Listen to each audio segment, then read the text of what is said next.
Killcam. And OG Krunkster. And today is episode 72 of the OG podcast. And I totally forgot to say, and my other co host, Rip Me.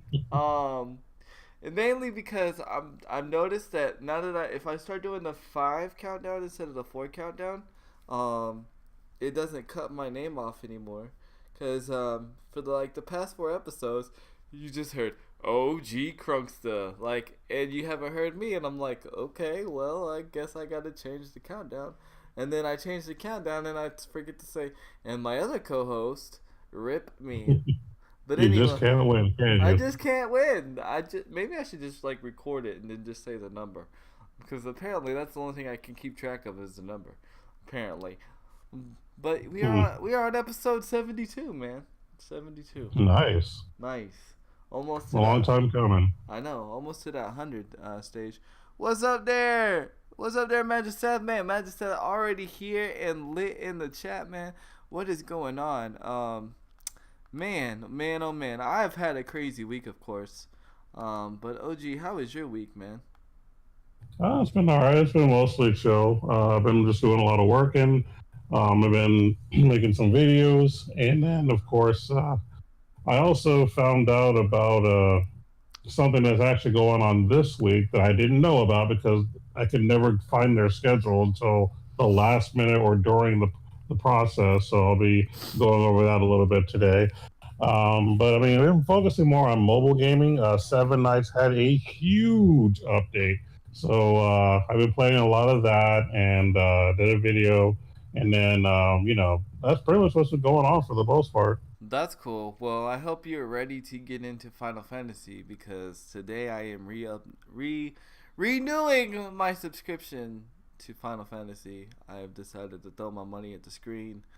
Oh, did you? Yeah. So as soon as we're done with the podcast, I'm throwing my money at the screen. For for for the $11 a month or $12 a month, whatever thing. So that's what I'm gonna do.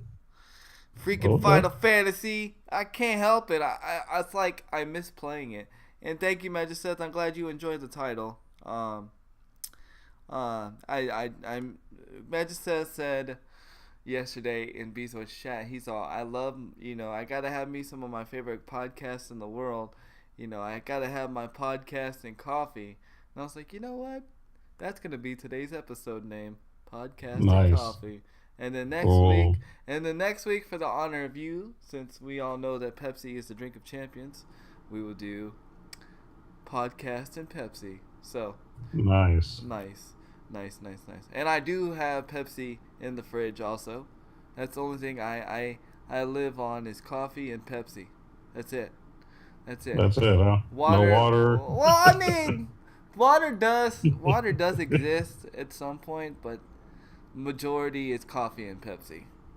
No, of course. And then if I have to choose something else, then I go Dr. Pepper. The only Coke I Mm. really like to drink is there's 2 types of Coke I'll drink. One from McDonald's because I don't know why it just tastes different, and then Hmm. the Mexico Coke, the Cokes from Mexico, and they Yeah, actually I've seen those in the yeah, glass bottles. those are actually really good because they're not made like the manufactured Coke. Right, Um, it's a bit different. I've had it right. too. It's pretty good. Just like how Pepsi now, how Pepsi's like got the real sugar Pepsi now. Hmm. That's the Pepsi I'm drinking. Well, not at the moment. I'm drinking coffee, but that's the Pepsi I rock. I would Nice. love me a Crystal Pepsi though. Hmm. I actually enjoyed the Crystal Pepsi. Yeah, you can't find them anymore. Yeah, I know you could.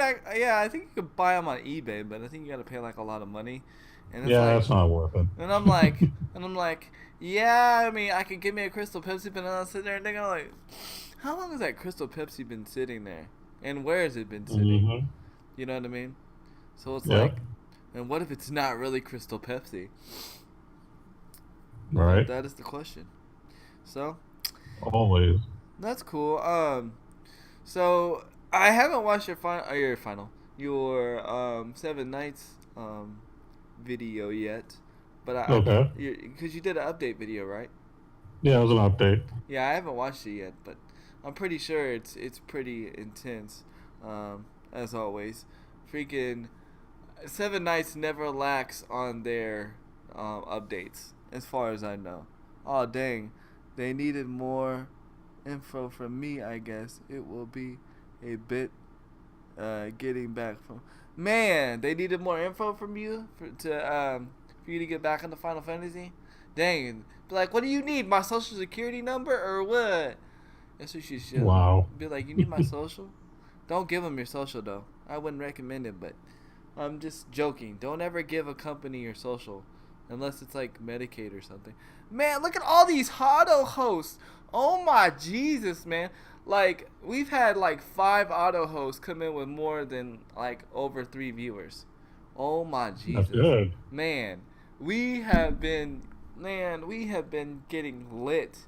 It's been a lit week all week, and I really appreciate it. It's very much appreciated. Thank you all that have me on the auto host.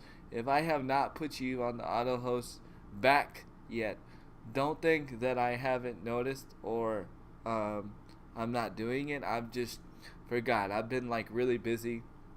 For those that don't know, tomorrow is Accessibility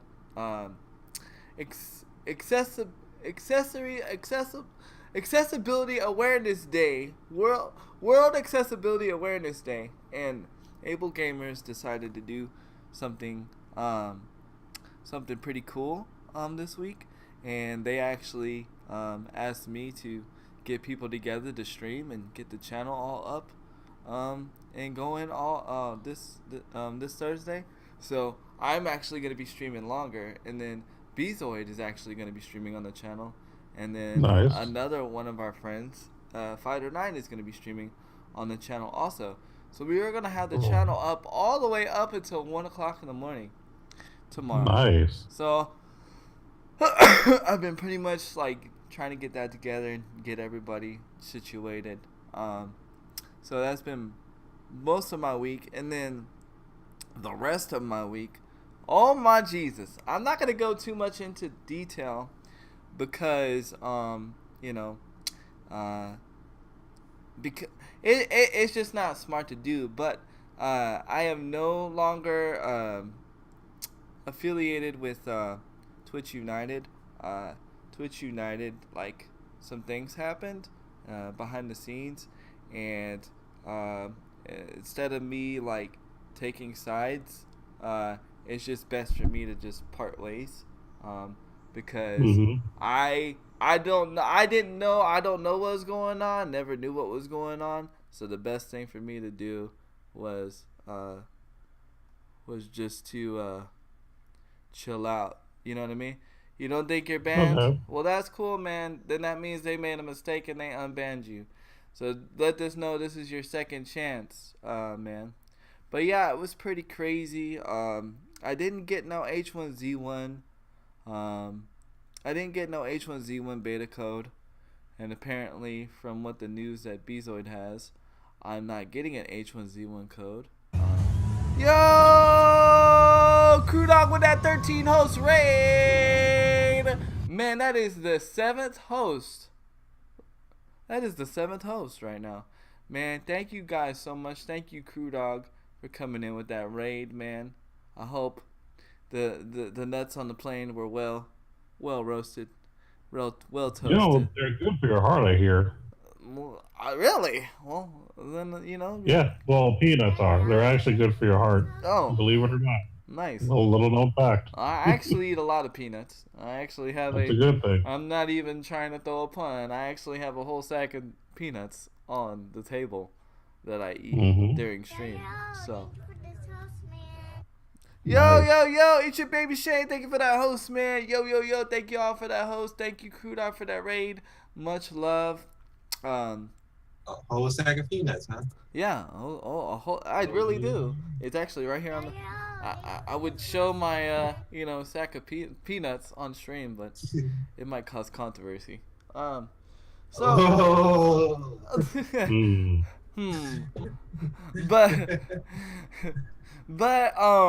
yeah, so I was been busy doing that, making sure that we can get the Able Gamers stream up and going, and come to find out, I totally forgot you can't put a freaking custom stream key in the Elgato software.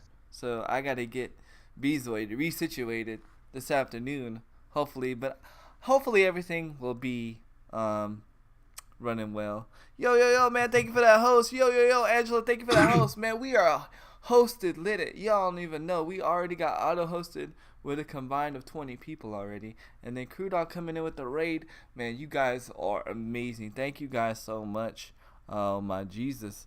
And then I got my phone, so I am no longer anti-social handy anymore.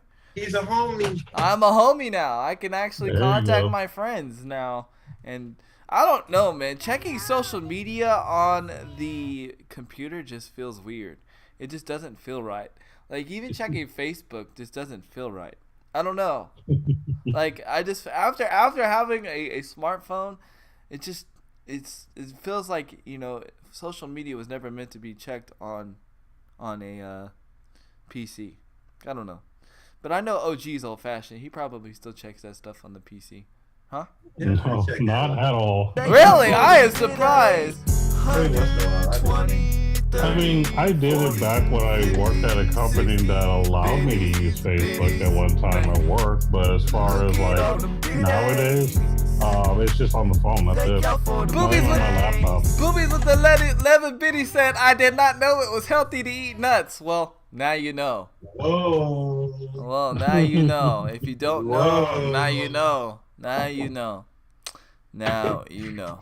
So, this message. Peanuts to be specific. Yeah. This Had to message. throw that out there. Whoa.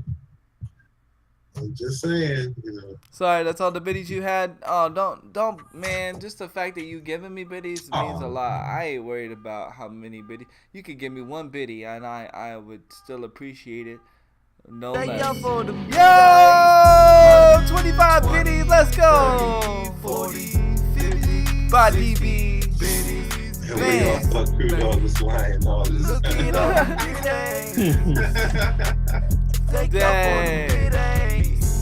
Dang. Oh my Jesus. Yo, DB with that host, man. We are super duper trooper lit right now. We haven't even started the show. Oh my Jesus. Man, so yeah, and then of course I've been playing a little bit of Fortnite. Oh my Jesus, Crew Dog with a $15 donation. Hey. Let's go, man. Hey, Already. throwing the money at the screen, man. And I'm gonna be quiet because he's got a message, and I'm gonna let my James Bond narrator read the message. Oh, I think it's James Bond. I forget who it is. Man, thank you so much.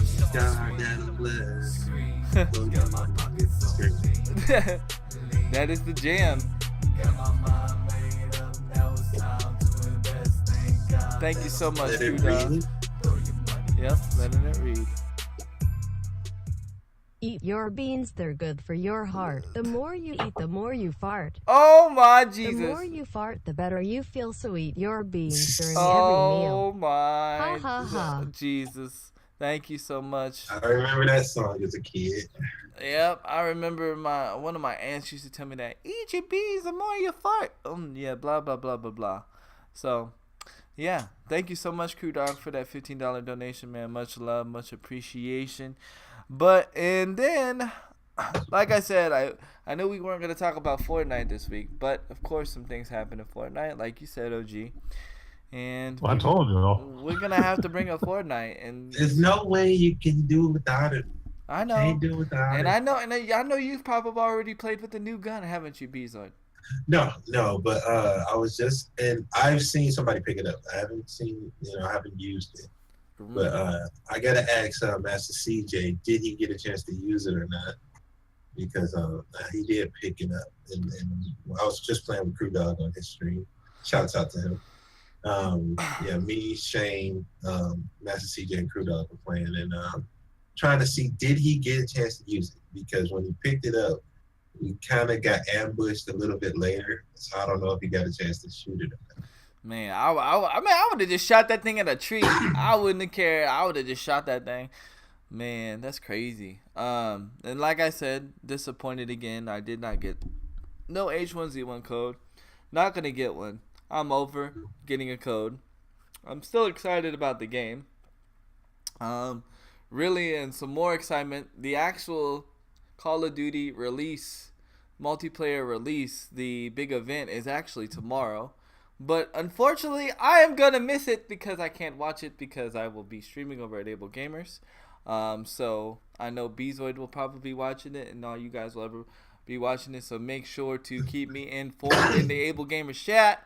All the good stuff that's gonna happen, because I probably won't be able to watch I it. probably won't be able to watch it either. I'll be supporting you. I'll be here, Handy. I know you I'll will. be here with you. I supporting know. Able Gamers, man. I know, but I know you'll be I know you be watching it in the background, man. Somebody got to be watching it in the background, man. I'm interested to see. She said, "I seen DK using it. It seems good." Well, really, any gun that DK uses, it seems good. I don't know. That dude's got impractical aim. Same thing with Ninja. Like every time he shoots, it just seems like it hits. But I was watching Nate Shot and Big Timer, and I normally don't watch Nate Shot a lot. The only reason why I was watching him is because Big Timer was on, and they're actually training for a tournament that Keemstar's having this weekend or today. I don't know what day, but it's another it's another Fortnite tournament, and it's for like 10 grand. Anyway, somebody on his chat was talking about, instead of being at the 200 frame mark, if you put it at I think it was like 125 frames or 120, if you cap it at like 125, the game actually runs smoother than having it at 200. And Nashot did it, and Nashot was like, he was playing a lot better, and he kept saying it was running a lot smoother, and I found that to be interesting. So I guess the moral of the story for me is like, just because you can run it at like the highest frames doesn't mean that it's always best for your machine. You should probably run into what works best for you. So even that was just random. It was cool. It was cool that Nigmas won the last tournament playing on PS4. Yeah, that's right. Nick, he won the tournament, the last tournament they had, and he was on PS4 playing on PC servers. So all you skeptical people saying you can't win playing on PC servers, you can. I actually play better playing on PC servers. My aim's actually better. But yeah, going back to my week, yeah, I've just been chilling. My foot is completely 100% better. I can actually sit on it 100%, no pain. But I enjoy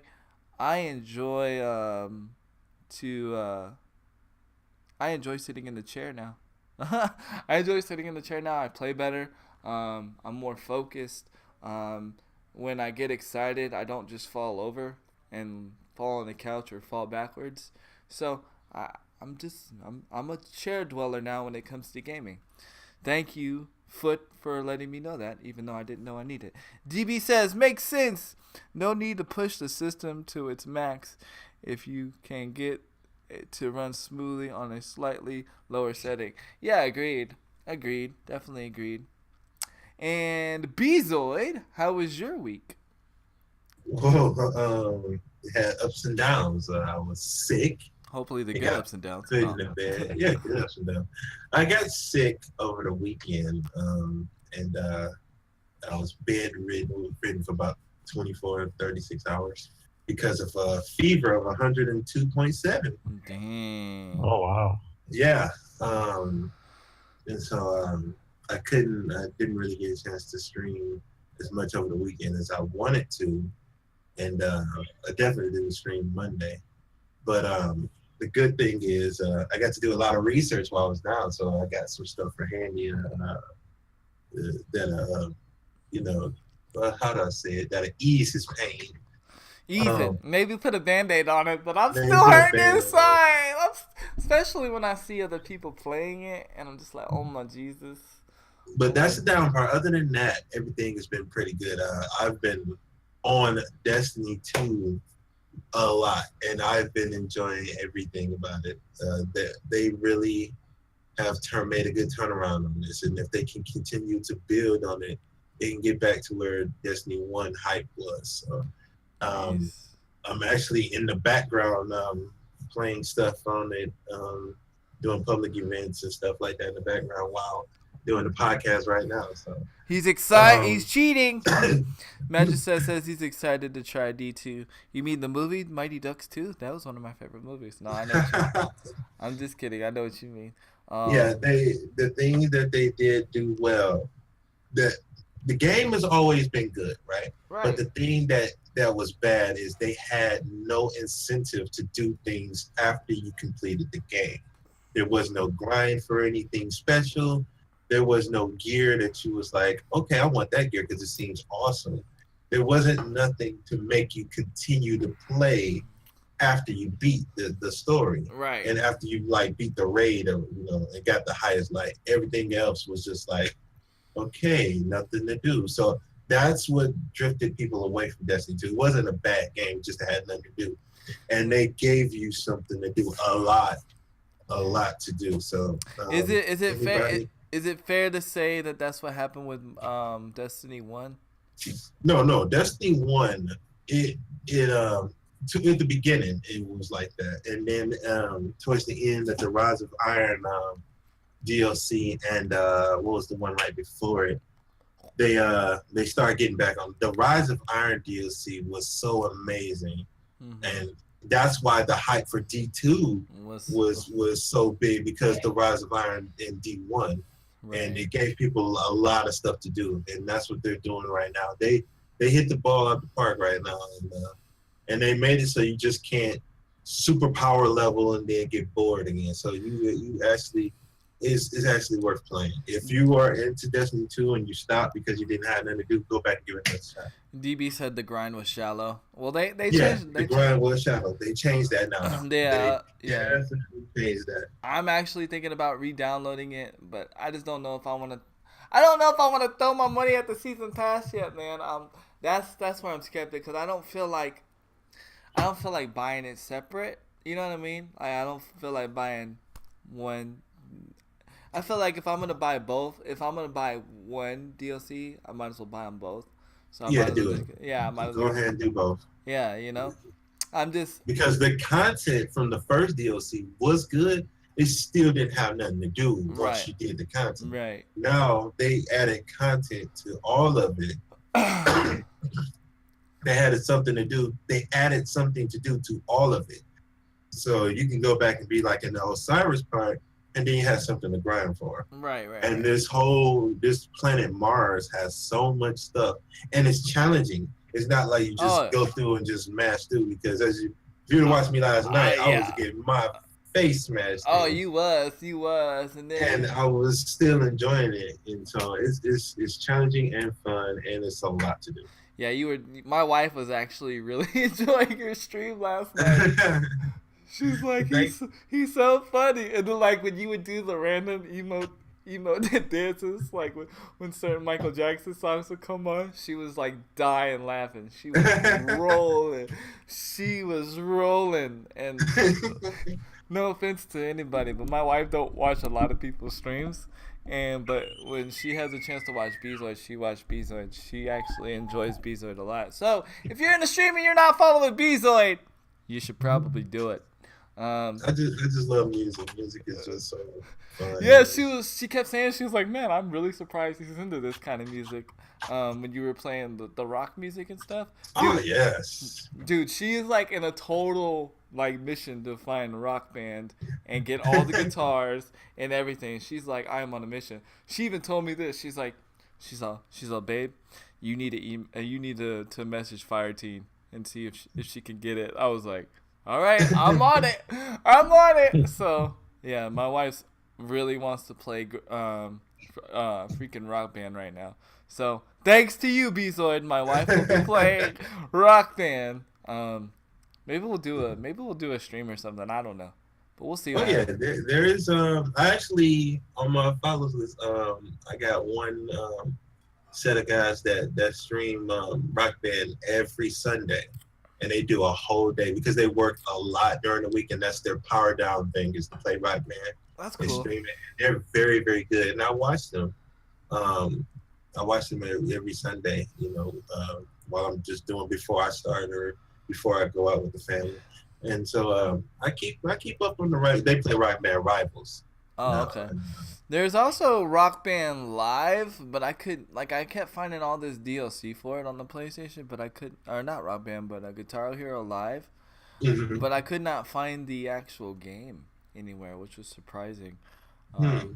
Like as far as like on the PlayStation, but then again, the PlayStation Store's so weird sometimes, so I'm gonna like do another research and see if I can Yeah, find it. yeah. I found Rock Band 4. Oh yeah. I think I have. Let me check. I believe I have Rock Band 4. I just know I want to get some new guitars. Have you played these games, OG, before, or you've heard of them, but have you played them? I used to play the crap out of Guitar Hero and Rock Band. As Oh, a matter of nice. fact, when we used to hang out at Genesis Games, Guitar Hero, we used to have like not serious tournaments, but we used to have kind of playful, casual tournaments, and we try to do like all the songs on. See who can do it on the best mode with the best percentage and everything. So yeah, I mean, no, the Guitar Hero was a big thing, and then Rock Band came out, and we had fun with that too. I just stuck with the guitar. I never did the drums or we tried doing the mic, but the mic thing was always it never felt right using the mic. I don't know if anyone's done tried using the mic on a Rock Band game, but Oh it yeah, I just have. doesn't feel right at all. I've never liked the mic on it. I was the It mic takes guy. some getting used Yeah. to. It Mhm. takes some getting used to. Going from 1 to 2, 2 got better, and 3 was awesome, but it takes getting Okay. used to. Yeah. It's And I because the only played first the 2 was off original. pitch. Oh, you only played the original? Like as far as Rock Band's concerned, I only played the original. I never played 2 or 3. Oh, Oh, okay. Yeah, that's all I played good. all the Guitar Heroes, but not all the Rock Bands. Yeah. You know, the music intuitive guy that I am, and as much as in tune I am with music and being a music creator, believe it or not, I do not know how to use the guitar on Guitar Hero. It never, I could not, like, I can't comprehend. I could play a real guitar, but I can't comprehend Guitar Hero. It's so weird. And my wife's like, she's like, I don't understand. She's like, you're this music person and you can't use Guitar Hero guitars. I was like, I don't know. It just does. Nope. I just don't understand it. And I've tried and tried and tried, and I'm just like, nope. Guitar Hero is not my thing. But GarageBand, give me a microphone, I'm down. I mean, GarageBand, Rock Band. I'm all promoting the Apple product. Garage Band. That's Um, gonna be the Garage new Band. game series, Garage Band. Well, then they better go holler at Apple because that's actually a recording software that actually comes with Apple automatically. It's called GarageBand. So there you go. Apple's gonna go for a lawsuit. Huh. There you go. There you Now, go. I did have one little like hype moment when it comes to Guitar Hero because a long time ago I went to a little concert called Project Revolution. Hmm. For those who don't know what that was, Lincoln Park was in San Antonio, Nice. and Oh, nice. I've always been a Lincoln Park fan myself. So as a birthday present, our friend Philip actually took me. Oh, I remember What's that.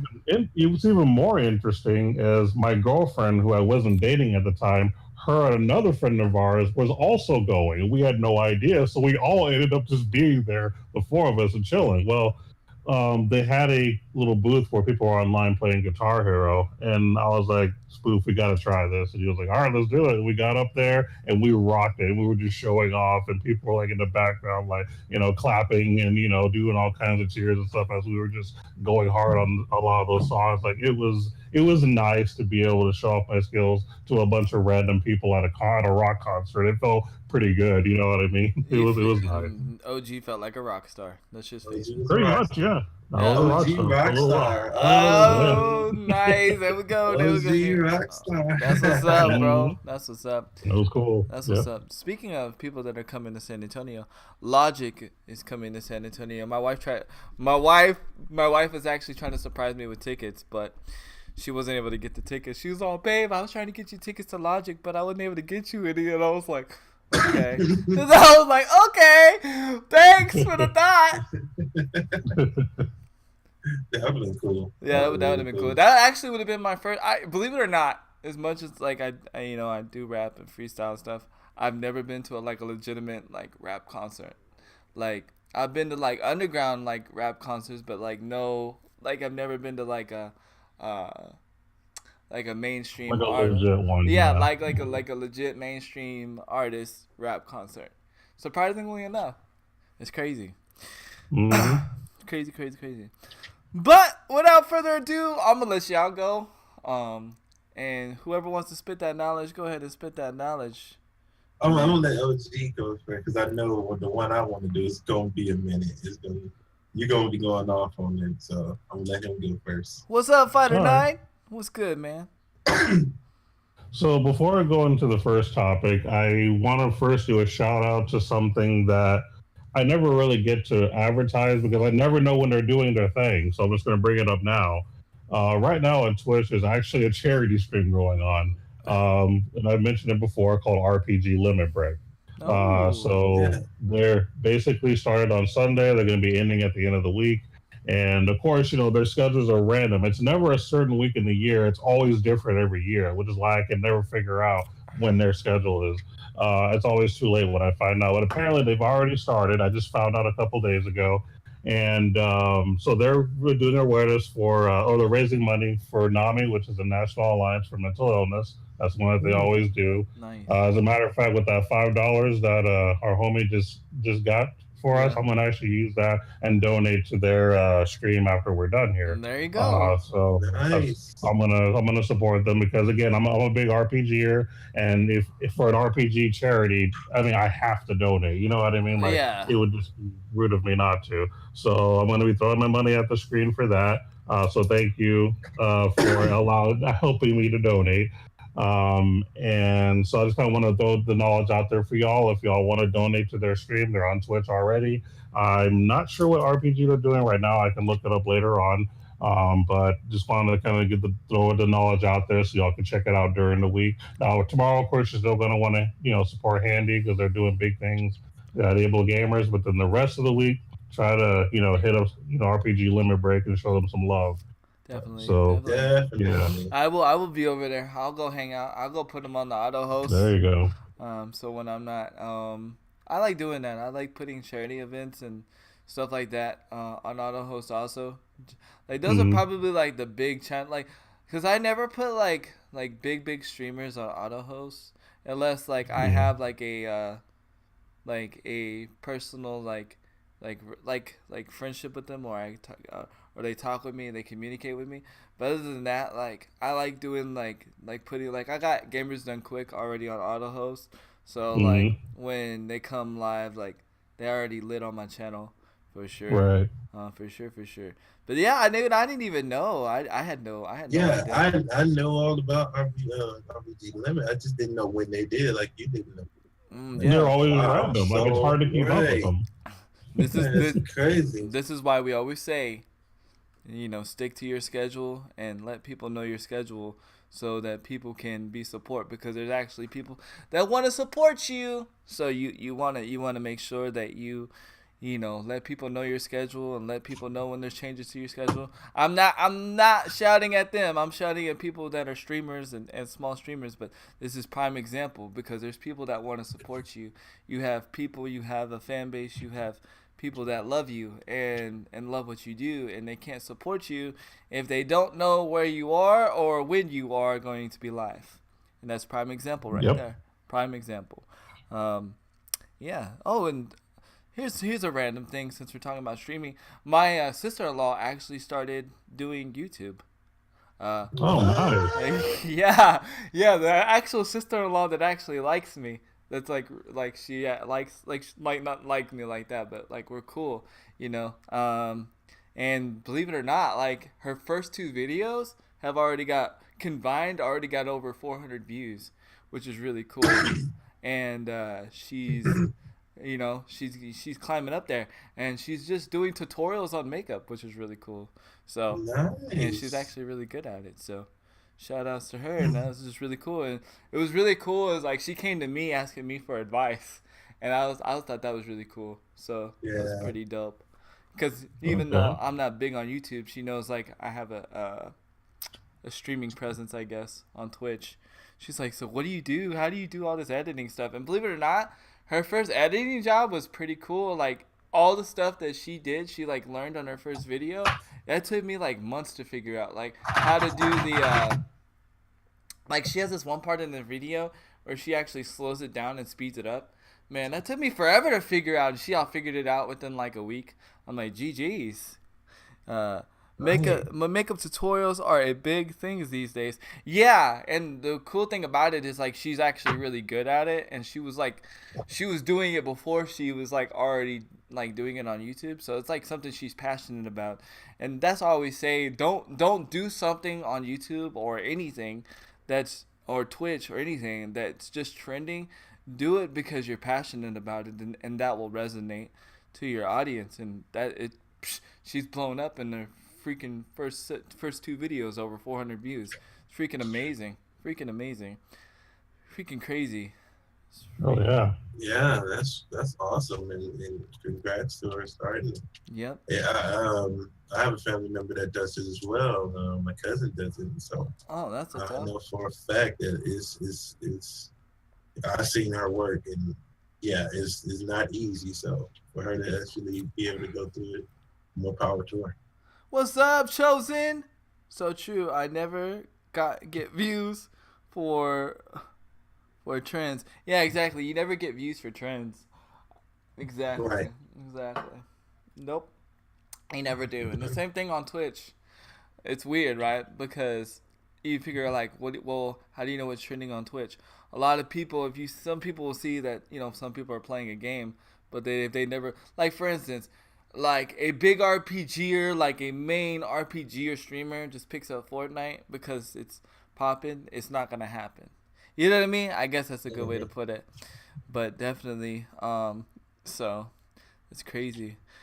Yeah, it is. It's crazy. Oh, and I looked up what they're actually playing right now, and right now, RPG Literate Breaks doing Shin Megami Tensei. I never played it, so, but I've heard good things. And after that's going to be Tales of Symphonia, which I'm really looking forward to seeing speedrun. I don't think I've ever seen that before. Yeah, I played Tales of Symphonia. It's pretty fun. Nice. So I'm going to be probably hitting that up most of my day today. I'm not going to lie, because that's going to be some hardcore stuff. I missed the Final Fantasy 15 Royal Edition they did yesterday, so I'm a little upset about that, but that's fine. I can look it up on YouTube later. I was say you can always watch past broadcasts. Yes, sir. Yeah, you can always do that. You're right. So, I'll be hitting that up. That's probably what I'm going to be spending the majority of my day doing, other than playing a little bit of Monster Hunter, because I got to get the woman out of a boss situation. I don't know. Apparently some monster she wants me to help her kill. And so she does a lot of the main gathering stuff, but I'm the one that kills the bosses, basically. Oh, she uses you for Del out. You've been exposed. OG's girlfriend exposed. No, I'm just kidding. It's all good. I don't mind. It gets us both to play together, so I'm not tripping. So it's all good. Awesome. So we know she does YouTube videos on it. We know whose controller's in whose hand. No, I'm just kidding. Uh-oh. Yeah. But as far as gaming news, sorry, go ahead. No, go ahead. You were gonna go. No, I was gonna ask OG a question. Yeah, go ahead. You've been you missed 15. Have you been playing any of the Final Fantasies lately, like 15 or 14? 14, but not 15. Okay. But I do need to log on to 14 to see if I actually can still play, because I'm not sure if my freebie is up or not. Yeah. If it's not, then I may have to throw my money at the screen when I get paid again, which is just in a couple of days. So I may or may not be on the day. I don't know. It depends if I can log on or not. If not, you'll have to wait till next week. We'll see. Because I was gonna ask you. I haven't done 15 at all, though. I was gonna ask you because if you get after the stream, I want to make sure you got at least a chance to finally get into the guild because we still Oh haven't yeah.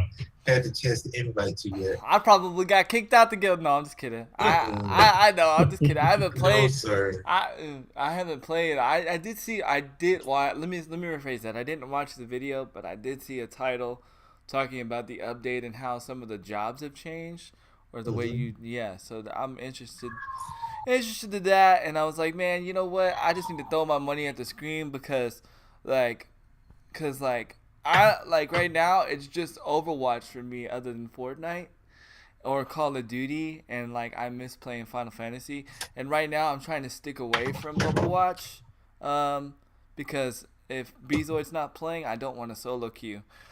Solo queue is killing my rank because Brutal.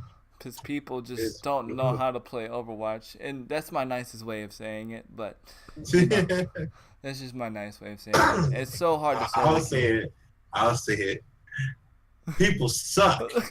People do not know the game. But we still love you though. And that's not saying that they can't learn. It's just No. people. And Magiself knows this good because he's been going through the trials and tribulations of solo queuing, and it even made him question his own play. And I was like, no, you're playing good, but these guys that they're putting on your team is just making it really hard for you to win. It makes me question myself all the time. But then I go and look on the strat tracker thing on like for Overwatch. Like it tells you what level you should be at because, you know, it basically calculates how well you play, and it tells you, well, you should be playing at a gold rank, but because people don't know how to play Overwatch, you're stuck in bronze. That's pretty much what it tells you.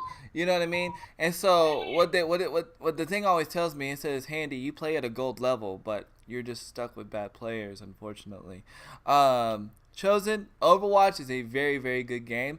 I'm probably going to be playing that most of the stream tomorrow on Able Gamers because, that's a game that, showcases disabilities in a positive way. So, and I figured that would be fitting for the stream. I'm gonna just try and see what happens. Definitely though. But go ahead, OG. I'm sorry, we kind of like went off topic. I Yeah, you're apologize. about to. No, we're good. That's just part of the show. No big deal. It's all good. But basically, got a little bit from Nintendo. I don't have all the details though because they don't want to, I guess, talk too much about it. But apparently, there's going to be an online for Switch service that they're doing. Yes. Yes. Go ahead. I don't completely understand it, but my understanding is that with the Nintendo Switch Online, you'll be playing to be able to play against each other, which you can already do, but there's more to it. The idea is that you'll have access to a library of older games. I'm not too sure how many and which games. And in some of those games, you may be able to play versus as well. So that seems like a pretty cool idea, depending on what games they actually let us play together with. If they do some of the N64 ports, that would be freaking amazing. That would be amazing. Yeah. But if it's anything like Super Nintendo or below, I don't know how great that's going to be. Right. But I mean, if they were smart, I think that they would allow, ports of old N64 titles like GoldenEye, Turok or whatever, other games used to be hype back then, and allow everybody to play online as opposed to having to do a bunch of split screen. I think that's a really good idea. I have some information on this. Okay. Actually, once the plan comes out, you will not be able to play online, or you will not be able to play multiplayer with your friends. Right now, it is free until they roll the plan. Now, here's what the plan is going to be. Now, the plan is actually like dirt cheap, honestly. It's only going to be $9 a month. And even if you don't do $9 a month, you could do $40 a year, which is not bad. And then what they're planning on doing, remember the old Sprint plans where you can have like in the family plans where you can say this person's in your family, this person's in your family. And okay, so that's what they're going to do. Like pretty much you can have like up to 6 people in a family plan. And I think it's like for $50, you can have $50 or $60. I'm probably way off on the numbers as far as with the family plan. But you can have like 5 people up in the family, and like so like $50 a year you can for $50 a year you can have 5 people in the family, and pretty much just split it between you guys, and y'all have like free pretty much multiplayer and get to do whatever you want. But they're not releasing that until like think they said September, I believe. yeah, September. So I mean, it's not to me. It's not that much of a big deal. I don't know, but they said they're getting rid of the virtual. I don't understand what this means. I don't understand what this means at all. But they said that there's going to be no virtual console. I'm not big in like the Nintendo like news, so I don't know what that means. Okay. For every person who tried to get on PlayStation about paying $50 a year, or how much it is a month, for PlayStation Network. Even Nintendo is doing it. Yep, Nintendo's doing it too. So you lost that argument now. Yeah. Nobody can argue about it, because now Microsoft, Sony, and Nintendo all have gone with the paid prescription route. The only one that doesn't do it is PC. The only ones, I think. Yeah. Yeah. PC, because you don't pay for Steam. Yeah, you don't pay for Steam. You just pay for the game. At least not yet. At least not yet. Yeah, when they find a way, they will do it. They find a way, because it's free money for them. It's free freaking money. And what are we gonna do? Not do it. Not do it. Yeah, exactly. I mean, so it's free money. Only thing we can do is keep them from letting it go up. Because if we go up, then we could be like, oh heck no. Now, if you want, I could give y'all some tips. Normally Xbox and PlayStation on Amazon, they normally have marked down yearly subscription digital code prices, sometimes at certain times of the year, and that's when you want to jump on them, is get them like that. But I mean, I have mine on auto subscription, whatever, with PlayStation, and no, turn off PlayStation. But you get mine from you get yours from Newegg. Yeah, Newegg isn't bad. Yeah. So I mean, I don't know. The only thing I wish that, like, when you were like paying for that subscription, I wish that like you would like it was just more secure as far as like security, as far as like maybe like a VPN or something. Like, you know what I mean? Just for people that get like DDoS and stuff, from party chat or stuff like that, or just more security. But I mean the games is cool. I like getting the free games. Although there's a lot of games that I don't download. There's free games. Although I almost did download Rayman Legends. Did you at least put them to your library, though? No, I did not put them to my library. Always put, and I'm going to tell this to any PlayStation owner. If you have PlayStation Plus, every month you don't have to download the free games. You just put them to your library, and they will keep it no matter when. And if you ever want to play it later, you can download it later. Just put it in your library. That way you still own the game. Okay, I can do. I think you still have time. You can actually go put Rayman in your library. That means it's just like you purchased it for free, because it's free. It's just like if you would purchase it and it still stays in your. Okay. So always do that, because you're giving away. They're giving you a free game, and you're saying, "No, here, I don't want it." Yeah. Take it. Take my money, but I'm not taking your games. Cause I'm not taking your game. Now Xbox, you can't do that. Xbox, you can't do that. But what you can do with Xbox is once you start to download, you can uninstall it, and it's forever connected to your profile. And then you don't even gotta download them. That's cool. That's cool. I'll do that. Speaking of Microsoft, did you guys know that Microsoft has game gifting now? Yes, I did. Yes, I've actually. Yeah, apparently you could just buy a game for somebody, and boom, there you go. Like that's interesting. Yeah, I actually had one of my subscribers gifted me Call of Duty World War II on the Xbox One just recently, which was pretty cool. Interesting. I'm pretty sure there's some kind of exploit somewhere, but And I they're the like. only ones that do it, right? I don't think Sony or anyone else does that, right? I don't. I don't think Um, Sony does I that. don't believe so. I I don't don't believe think they so. do. I think But it's just a Microsoft thing, believe it or not. I mean, it wouldn't be hard. I mean, if you got like, because the way if you got the digital game on, because you can get digital games from Amazon, from Mhm. PlayStation. So basically, what happens is if I wanted to buy you the game, which hypothetically I don't have to, but if I was buying you the game from Amazon, the digital game, they give me the code, and then I just give Mhm. you the code. But Right. oh, look, there he goes. There he goes. DB with the Xbox command. Yo, you know what I'm gonna do? I'm gonna let Bezoy get in the back end and make a PlayStation command. that way, that way, man, you know, it'd even be cooler if like we can make like a an Xbox Twitch account and a PS4 Twitch account, and then like you know how you guys do the duels, have Xbox duel and PlayStation duel in the chat. Yeah.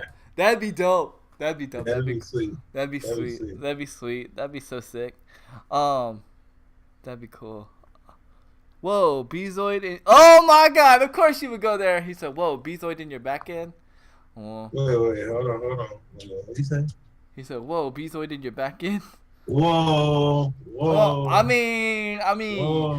mean, you and Crew Dog are in my back end all the time. So I mean, I'm just saying, gotta Whoa. gotta share the love. You know what I'm saying? Xbox is better. It's opinionated. We won't get into that debate. How that God of War coming though? There's reasons why I like the PlayStation, and there's reasons why I like the Xbox. Honestly, I like the Xbox for media, and I prefer gaming on the PS4, and that's just opinion. Whoa, wait. What? Wait a minute. What? You don't like a system for games? No, I really don't. I don't. I only turn on my Xbox during the stream for Fridays or whenever I stream the Xbox days. But when my Xbox is on, it's only to watch YouTube or watch Twitch So or basically, watch what you're Cody. saying is, when it comes to games, when it the Xbox One is just a paperweight. to me, Oh, yes. snap. To me, yes. And my wife will contest to this. Like, my wife is trying to convince me to move my Xbox to the bedroom since we use the Xbox to watch TV and the movies and stuff. She was like, but you don't ever play it. And I was like, yeah, but I play it on stream. And she was like, oh. But she was like, but other than that, you don't ever play it. And I was like, that's true, but I play it on stream. Because, like, I never play the Xbox off stream. Never. Like, I don't know why. I do know why. But, that's just me. Wow. This just in. One is a paperweight.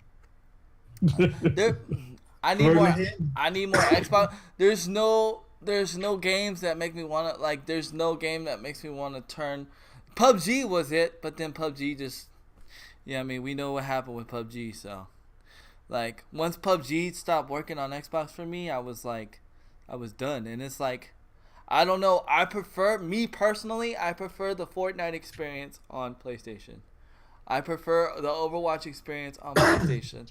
I prefer the Call of Duty experience on PlayStation. That's just me. To me, I used to be a big Xbox head. I'm just asking one question. What?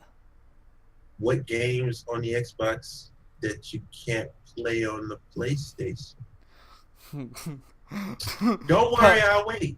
PUBG and PUBG. Don't worry. PUBG. We got H1Z1. No I need know, for PUBG. I know, and I can't. And it's even not play. running good on Xbox anyway. So Yeah, I can't play PUBG. even they're not playing that. So Yep. how are they winning? Halo. He said Halo. That's true, but I have nobody to play Halo with. Let's look at who's playing Halo versus who's playing God of War. I'll be right back with those stats. The Xbox, Xbox and Fortnite. But see, I get tired of Fortnite. I get tired of Fortnite. I get tired of. I can only play Fortnite. I can only play Fortnite in squads. I can't play Fortnite solo. And even when I do, like I said, I prefer it. I prefer it on the PlayStation experience. Yeah, the only Microsoft-related game for an Xbox system in general that I've ever really cared about was the original Gears of War, and that was it. Yeah. That was it. Yeah. Other than that, as a matter of fact, I actually once owned an Xbox 360 because somebody was like, "Here, you should just try it and see if you like it." And I never opened the box. Can I give opened the box. Can I give the rest of the story? He traded his Xbox 360 for a Nintendo 3DS. Damn! And some games. Damn! Yep. I was like, Oh yeah. at that time, I was like, wait a minute. I was like, how does that equal up? And this is what DB said. If it's what I want, it works for me. And I was like, You're right, Crude Up. Go ahead, sir. He said, I was like, how does that make sense? And OG said this. He said, if it makes me happy and if it's what I want, it doesn't matter. And I was like, well, that's true. If it makes you happy and it's what you want. Yep, pretty much. Well, I'll be perfectly honest with you. I only spent $50 on the 360. See, look Because, what Jack it's said. Look awesome what and Jack stuff. said. Look what Jack said. He said, I've been a long time Xboxer and I was super impressed with PS4 and Fortnite. See, I'm not the only one. Like, it is like a night and day difference. It really, really is. And you can't. I used to be a big time Xbox fan. Look, I used to try to get OG on Xbox so hard. And it wasn't until I actually owned a PS4, I was like, wow, like, I really got to admit where I was wrong. And, like, that's just, I'm sorry, but to me, a lot of the PlayStation 4 games, doesn't matter if it's to me, as a gamer, to me, it plays better. It plays better. By the way, we weren't going to go into that discussion. We weren't, but you know what? Look at the chat. The chat is lit. That's what I love. Oh yeah. That's why having console wars will get that. But we Crew Dog, right? We'll be here all day on console. Yeah, we shouldn't do that. But wait, was OG trying to get back into something again, and we totally changed the subject again? Right. No. Well, I don't know. I forgot now. I don't think so, Hodies, because you say I'm about to play this. I can say I can play that, but I can do a whole bunch of games that you can't play. See, even what? Somebody scroll up and clip that because DB just admitted that the PS4 hit detection on Fortnite is better. Somebody better clip that. I don't care any of the rest that he said. He said the hit detection is better on PS4. Somebody better clip that. All right, I'm done on the subject now. That's all I needed to see. It's done. That's all I needed to see. I don't even care the rest that you said, DB. And I know you're gonna say read the rest of it. I don't care. Oh my Jesus, that made my day. That makes me feel like I'm not crazy. But anyway, but that doesn't make for the child size. Yeah, I mean, but there are other controllers. I did see another controller out there that actually looks identical to the Xbox controller. And when I saw that, I was thinking of you, DB. Wait. What did he say about the controller? It's small. I don't think so. Oh yeah. As a 6'3" big guy, I don't think so. I don't think so. I don't think so. He said I need a break, but definitely. I don't remember what OG was going at, but he was actually going to talk about something. Oh, we were talking Oh, about no.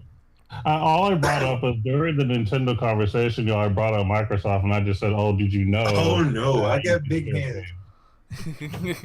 Sorry. Well, this is the time where we interview Mrs. Bezoid. No, I'm just kidding. But what was I gonna say? Bezoid, wink, wink. But definitely, yeah. So I mean, everybody's doing the whole pay for the internet thing except for PC. Yeah. Definitely. So I mean, and they all got their benefits and they all got their drawbacks.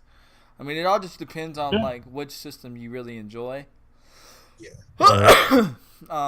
You know. Do you see any potential issue with the whole Nintendo having online services? Do you think it's going to be worth it compared to having, Sony or Microsoft?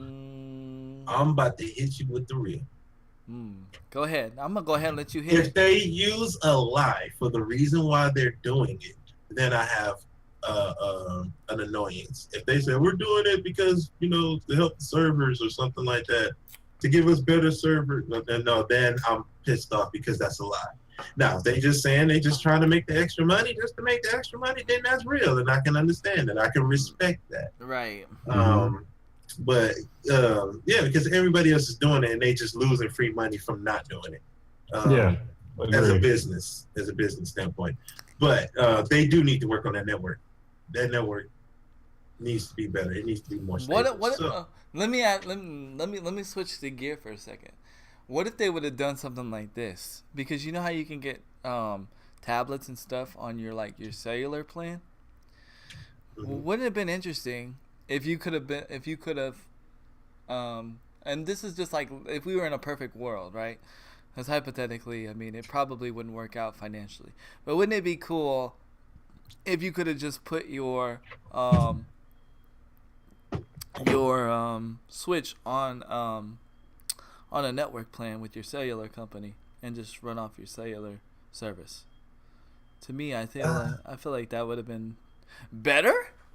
But see, then the cellular company would be taking a piece of their, they would be taking a piece of the pie, and they don't want to do that. They want to keep that for themselves. I don't know if that's really necessary. That's involving another man, and that's involving another man in the transaction. All right, Fighter You Nine. don't want to have too many chiefs. Yeah. And they're trying to get a piece. So. Yeah. I just, but like I said, in a hypothetical world, in a perfect world, without all that drama, I feel like that would have been a cool route to go, because then it's like, you can pretty much game anywhere, and you just don't have to worry about you know what I'm saying? Wi-Fi or anything. That would have been so freaking cool. Little side quest, since we're talking about handhelds.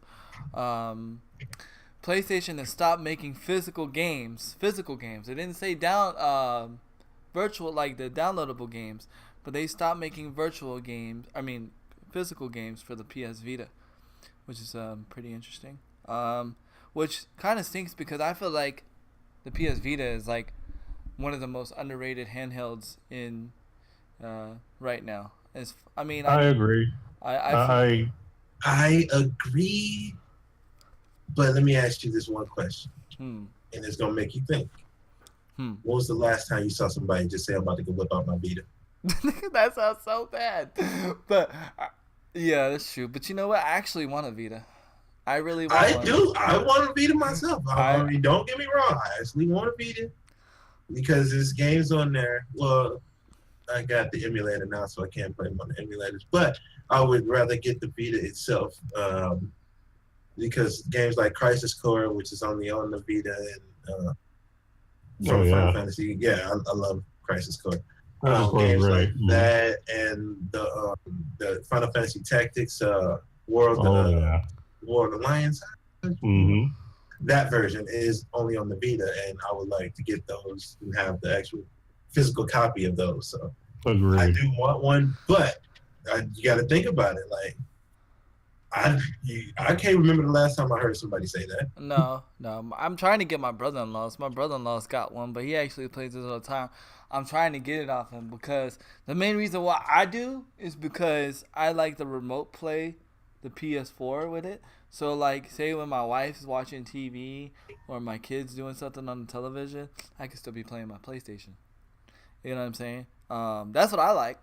That's what I want it for, because I can sit there and I could play. You know, I may not want to play like Fortnite on it. You know what I mean? But I could sit there and play Final Fantasy. You know what I mean? Or you know what I'm saying? That would be freaking cool. And I really want to get one. That's the only reason why I want to get one. It's not necessarily for the games. It's just for me to expand my PlayStation playtime. So you want to get a system not for the games again, Andy? I'm just saying. I already got it. I'm noticing a pattern. Well, the only system I got for the games was the PlayStation. Ooh, look at that! Look at that. And the one time that I was excited for the Xbox game to come out, Xbox kind of disappointed me with PUBG. So I mean, like, that was money that I spent, and I don't regret, but I would lesson well learned. Well, maybe they'll get motivated. With H1? Maybe they'll get motivated because of all the attention that's elsewhere right now. Hopefully, Xbox didn't disappoint. Well, the reason why Xbox disappointed me with PUBG is because they allowed it to happen. Xbox could have said, you know what, this is not ready. You know what I mean? This isn't ready. This isn't meet to our standards. So let's not do it. Or work on it. I mean, yeah, work on it. Yeah. I mean, they have plenty of time to fix it. Yeah, you know what? If Destiny can fix it after this long, why not? Because you want to know what it is, bro? I don't think they can fix PUBG. I think it's down to I think it was built on a bad foundation as far as coding, and I think it's stuff that they can't fix. I think it's stuff. Well, I'm going to say this: if No Man's Sky can fix their issue, that's actually what Woo! they're about to do. Good. They better be able to do it. Woo! I'm dropping it. Dang! Drop the the hammer. mic! Drop the Drop mic! that mic. Shots fired, ladies and Oh, dang! If No Man's Sky is about to do a big update to allow it to be played the way it was supposed to be played, I think that you can actually do a little bit of. Don't let what you call it, a not so big company outdo you. Are you gonna let that happen? Dang! Are you really gonna let that happen? Dang! Is an indie company really about to outdo you? I'm just wondering. I'm just curious. Dang! Dang! Shots fired, man. I'm just saying. I can't even say nothing to that. I can't say nothing to that. What? What can you say to that? Yeah. Wow. It only took 2 years, but I'm just saying. Dang. Oh, damn. Not DB. No, not DB. Let's be real. Early access program. You can't keep using that as an excuse. Yeah. You can't keep using that as an excuse. How many? 10 years of early access program? That's what we gotta have to wait for? No, man. It shouldn't take that long. If Final Fantasy VII remake, right? What they're gonna do? Do the versus 13 and turn it to 15? I mean, come on, you can't use that. I need to stop talking because I'm about to just upset a lot of people. I'm about to get a lot of hashtag handy unsubs. No, I'm just kidding. It's all good. Because while they're saying, early access program, right? They're still making money off it. Mm-hmm. They're still making money off it. So why they don't have no time to fix that? So no, you could use that if it was actually early. No, it's been out way too long for them not to have worked on that, and that's a shame that Handy can't play the game. That I actually love. Like, do you guys understand that it was going to? This was my brain. It was going to be PUBG was going to be number 1 for me. H1Z1 was going to be number 2, and then Fortnite was going to be be number 3. The only reason why I got into Fortnite first is because Fortnite was the substitute for the other two that I couldn't play. I was watching a lot of H1, because of certain people that I watch. And I was like watching a lot of PUBG. I was watching a lot of PUBG because of Grandpa. Grandpa's what really got me into PUBG. Hold on, Handy. He's right. It is on the developer, not the platform. Right. Agreed. But don't you think Xbox, don't you think Microsoft, don't you think Microsoft would see what's going on over here on the PlayStation side and saying they got their exclusive and it's coming out very well. They about to get a lot of our players. Why have we worked on this? Right. And y'all need to step up your game. Still should have went over there and looked at the developer like, hey, y'all need to do something. Y'all on our platform, but what's going on? Right. So it's not their fault. You're right. But they should be over there mouthing off at them. Y'all need to get y'all need to get this going on because we lose the money. Let me put it like this, right? And excuse my language, but somebody needs to be over there under the developer team, under the preview program, and put a fire under their ass and be like, look, it's time to get the ball rolling. And let me tell you this: the map is not gonna help PUBG. The new weapons are not gonna help PUBG. What's gonna help PUBG is stability and the crashes. Like, I hate it every time I get in the top 3.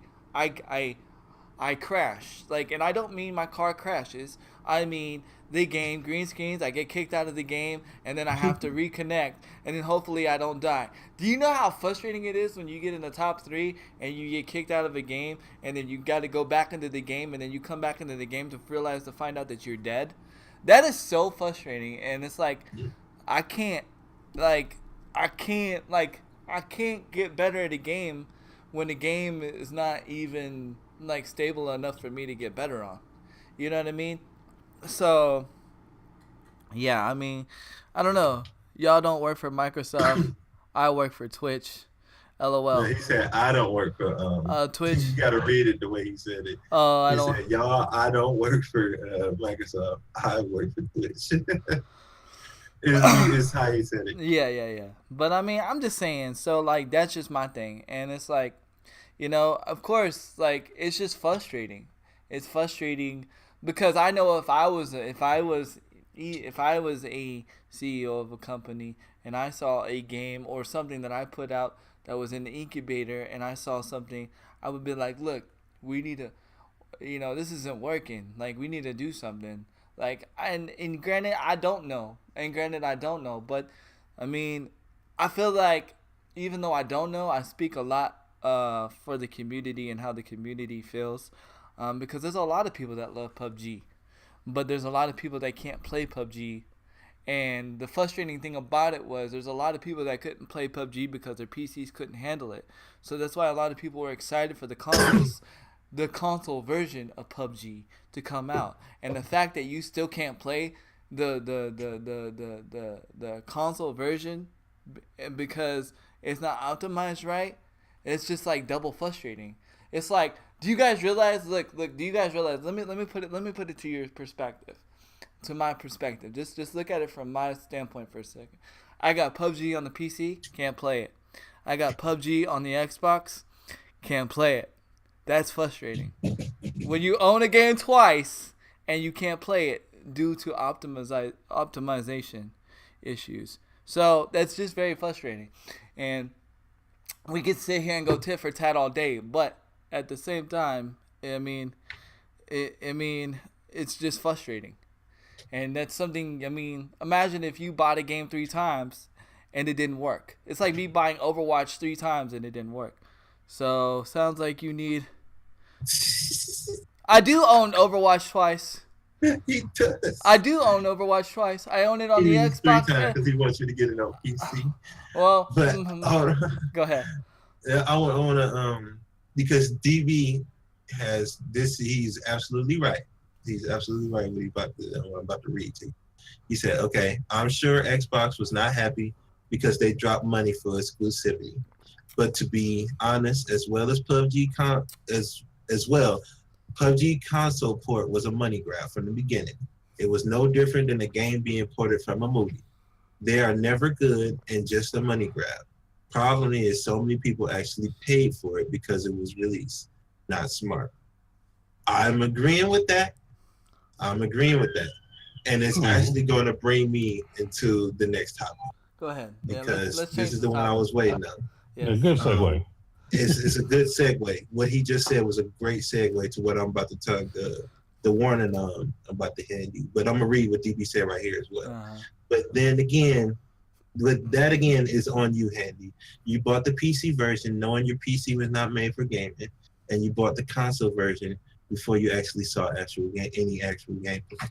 I'll let you respond before. Okay, the PC version, I agree with you on that. I 100% agree with you on that. Like, there's no ifs, ands, or buts about it, right? But I am gonna counter you with this on the PC version. Okay, how is it that Fortnite has more rendering, buildings, and stuff to render, and I can play Fortnite on my PC, but I can't play PUBG, right? That's up for debate, whatever. That's not my biggest counter argument. But my biggest counter argument on the console is it doesn't matter if I get a game, if I buy a game and throw money at a screen on a console, it should automatically work at least. It should work at least. That's my thing. It should work at least, right? Because, if it doesn't work, then it shouldn't be available for sale. And I do understand that it does, work better on the Xbox One X. But then again, I've also met people that have the Xbox One X and have the same issues that I have with PUBG. That's why I haven't thrown $400 because think about it, right? Think about it, right? How crazy is it to throw $400 at the screen just for one game? Because I don't need an Xbox One X to play Fortnite. I don't need an Xbox One X to play Overwatch.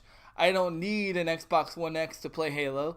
I don't need an Xbox One X to play any other games that I have on my Xbox library. I'm just talking about on my Xbox library, right? So why am I going to sit there and throw $400 at a screen for one game? And then when I come around and turn around and find out that some people are still having the same problems that I have on the Xbox One X. Granted, not everybody, but that's what I'm saying. So it's like I still take a chance of not being able to play PUBG. And so it's like I feel like this. Even if it's on the preview program, it should be somewhat playable. It should not have like crazy crashes like that. And I don't know. So, that's just how I feel. Kudak, I was gonna read it. I was letting them get that out first. I was gonna read that before I went to the topic. Okay. Go ahead, go ahead, finish, Andy. Oh, I'm done. Okay. What Kudak said, Microsoft is trying to work the Xbox One into being the PC replacement, while PS4 focuses more on keeping their console a gaming system, which, if you look at their moves, is kind of true, which is why PlayStation is still kicking that butt. I was definitely going to read that, Kudak. They are. That's why they're focusing on games. Sony's focusing on games. Xbox One is trying to be more than just a gaming system, which you shouldn't do. And here's the thing, DB. Like, me and you can go on debate about it all day long, but just respect that it's my opinion and it's how I feel, and there's no right or wrong answer. And I am just gonna leave it alone from there then forth, so we can go on with the show. There's really no right or wrong answer. You can't tell me the way that I feel is wrong. Just like I can't tell you the way you feel is wrong. It's how we feel, right? So it's just how I feel about the thing. But go ahead. Now, what the next topic I was going to bring up, which he segued to me, was about the developers and stuff, and how that was a money grab. Right. Now, there is a worry in my mind now that this H1Z1 could be similar to what that of the PUBG. The reason why is because Daybreak, I've researched into the company Daybreak, which does H1Z1. And I've come to find that they are extremely lazy when it comes to doing things. Agreed. Agreed. And the thing is, they are only using this motivation to actually bring this port over. Well, not a port; it's actually an upgrade. Yeah, let's say it's not a wasn't just port. port over. Yeah. It's actually an upgrade because of the money that they're seeing that Fortnite made, the money that PUBG has been making, and so on. And this has supposed to been happened several years ago. Agreed. Several years ago, we're supposed to have H1Z. Agreed. And they kept delaying it, and even getting out of early access was supposed to be several years ago. I was about to say it's been in early access for like 3 or 4 years or something. Yeah, and they only did that after PUBG got out of early access. It was like 2 months after, and I believe when they tried to do the mobile thing, they did that after PUBG and wait, Fortnite. they did mobile? They thought about going. Oh, they thought about going mobile. I was like, wait, after, mobile? Oh, okay. Yeah, after Fortnite and PUBG said something about it. So, I'm worried because like I said, they said they've been lazy, and this has been a thing known in the H1Z1 community by, most of their, the community itself. Most of the main, guys that talk to and, give you a lot of information. They all know that Daybreak isn't, to be trusted like that. Well, yeah. So when people were saying that they didn't get a code, that they didn't say nothing really about the codes, that's why, because they really didn't do anything. They really didn't give out codes. So you're not getting the code. It's a lot of people that didn't. Oh, I know. And I know. It's because they were too lazy to actually go through it and make it a big thing. Right. And they're looking for money. Basically, and so let me well, not counter, but let me add to what you were saying.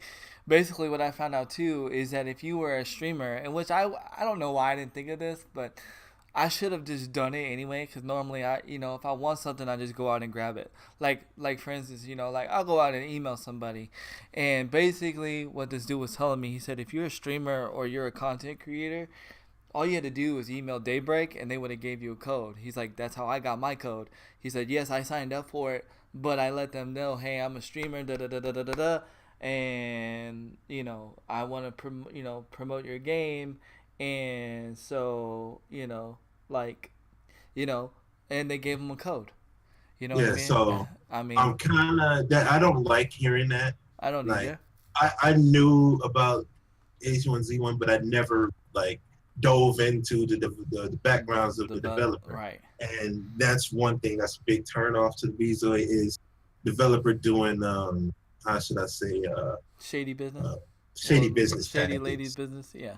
Yeah, I don't like that. And hearing that, and as people saying in chat, and it's true, they are known for going as a lot of microtransaction things on the side to get money. So yeah, but a lot of their stuff's cosmetic. That's what we always say. I know. That's what we always say. But I'm just saying that's just been the formula of H1. But here's the crazy thing, right? Like I do understand, and I do see that, and I do agree with you 100%. But I still think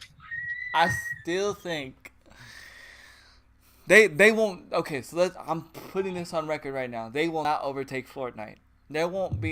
Nothing won't overtake Fortnite for a long time.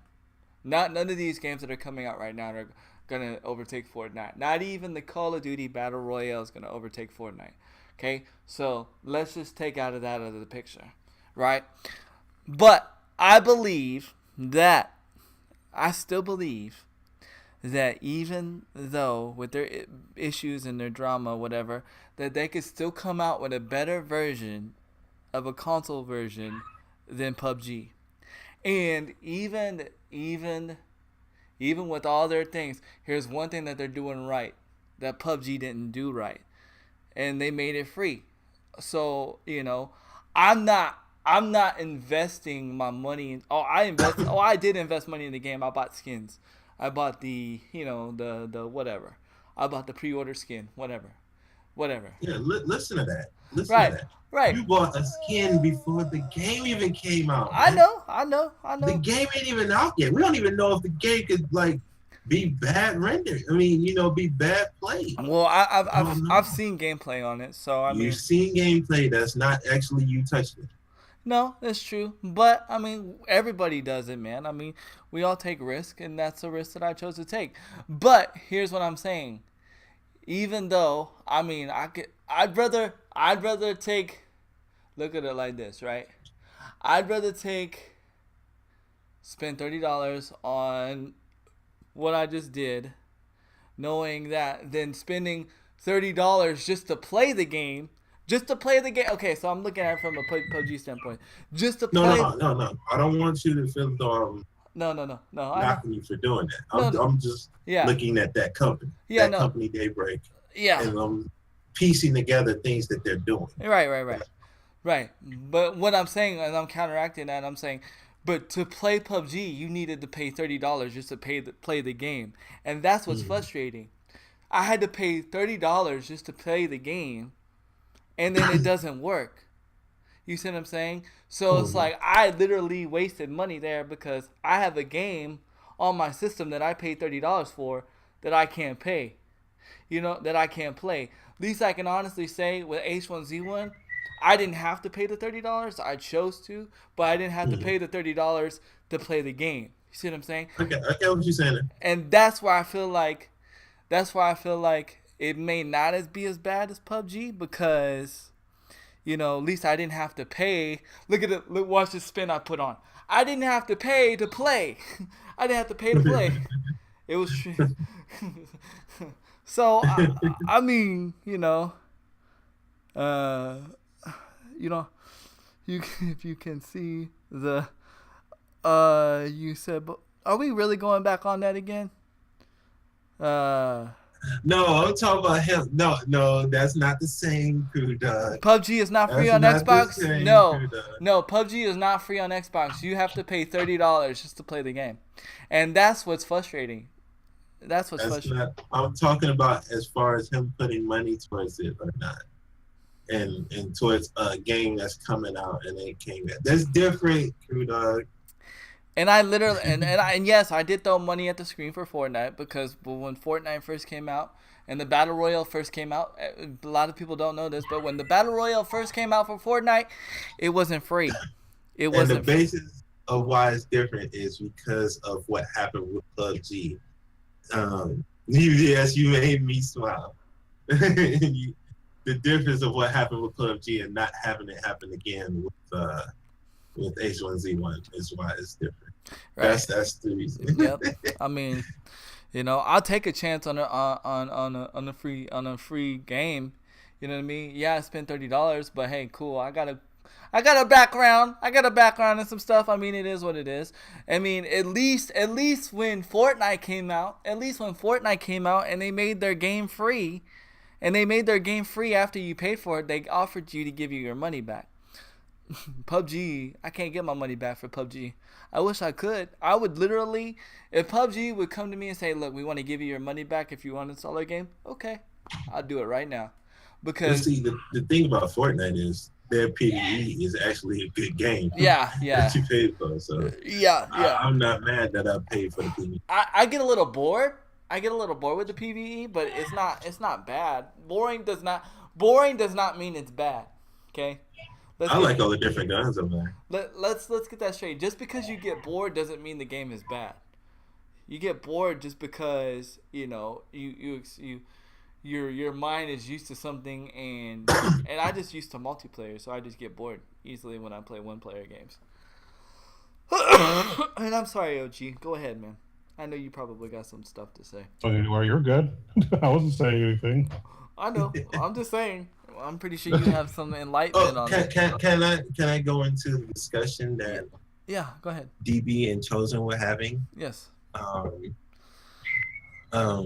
They were talking about because Chosen asked DB, he told DB, I would think Microsoft has to take some responsibility for allowing PUBG to come to Xbox and not working perfectly. They don't have to. I don't think they would have to take responsibility. I'm talking about Microsoft. Logically, I would think so, though. Logically, if I were Microsoft, I would be coming out and being like, yo, we're losing this paper. You need to do something. You need to get this fixed, because we paid you guys to, put this on our console. So you need to be getting this right so the people who want to play this game can play. And I don't think they've been strong enough in that. They do need to get stronger in that, because even though I say PlayStation's better, I do not want Microsoft to fail. No, I don't. Because I don't either. If either Microsoft Nintendo or Sony fails, that gives more powers to the other one, and we don't need that because they're gonna try to monopolize. No, so I don't want Microsoft to fail. So I do want them to fix PUBG, and I think Microsoft should get on the ball with saying, "Yo, fix this." And see, and I'm gonna counter, and I'm gonna say, let's face it, Microsoft's failing in a lot of different areas, and than just PUBG. Microsoft is failing in one area and one main area, big area, then it's not carrying them, and that's its exclusives. Maybe that will change in E3. A lot of things are coming off. A lot of big leaks are coming out that, Xbox has got a big announcement, and apparently Xbox is going to be the only. Apparently, Xbox is rumored. Xbox is going to be the only one that's going to be doing a live presentation on stage. They said PlayStation's not doing it this year. They said PlayStation is going to be doing something similar like Nintendo did. But that's rumored. That could be totally rumored or whatever. But I mean, I heard that too. Yeah. I wouldn't be surprised because Although I'll be honest with you, no one really needs to do anything anyway because Walmart already spilled the beans.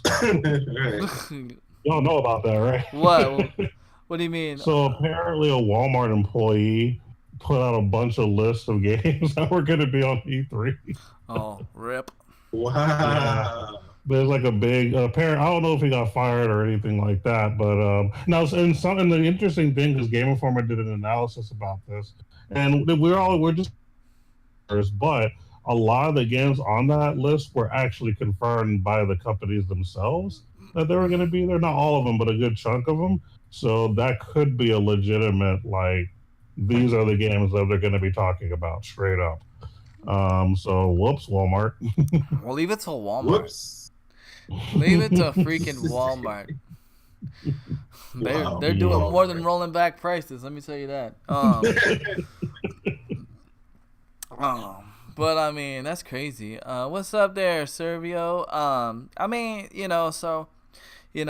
That's why I feel like, Microsoft, they have a big mountain to climb. And right now, I don't even see a game.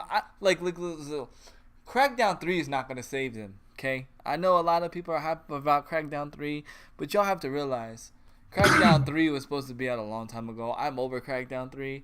I don't even have an interest to play Crackdown 3. I don't know. I don't want Xbox to fail. I don't want any game system to fail. And let me tell you why. Not only just because of what Bezoid said, because here's the other reason why I don't want any game system to fail, or any company to fail for that matter, is because when one company fails, that tells the other company, you know what? We don't need to improve. Prime example. This has nothing to do with gaming, but look at the WWE. The WWE took out practically every wrestling organization that was big. WCW, TNA, whatever. So now that WWE is like the major company and like the big kahuna, is that guess what? WWE doesn't need to make changes because they're the only ones that's really producing any content. They have no reason to improve. And because they don't have no reason to improve, they're lacking because it's lame now, unfortunately.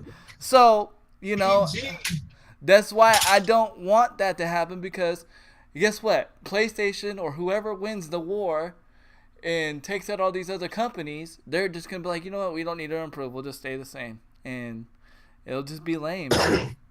I agree with you.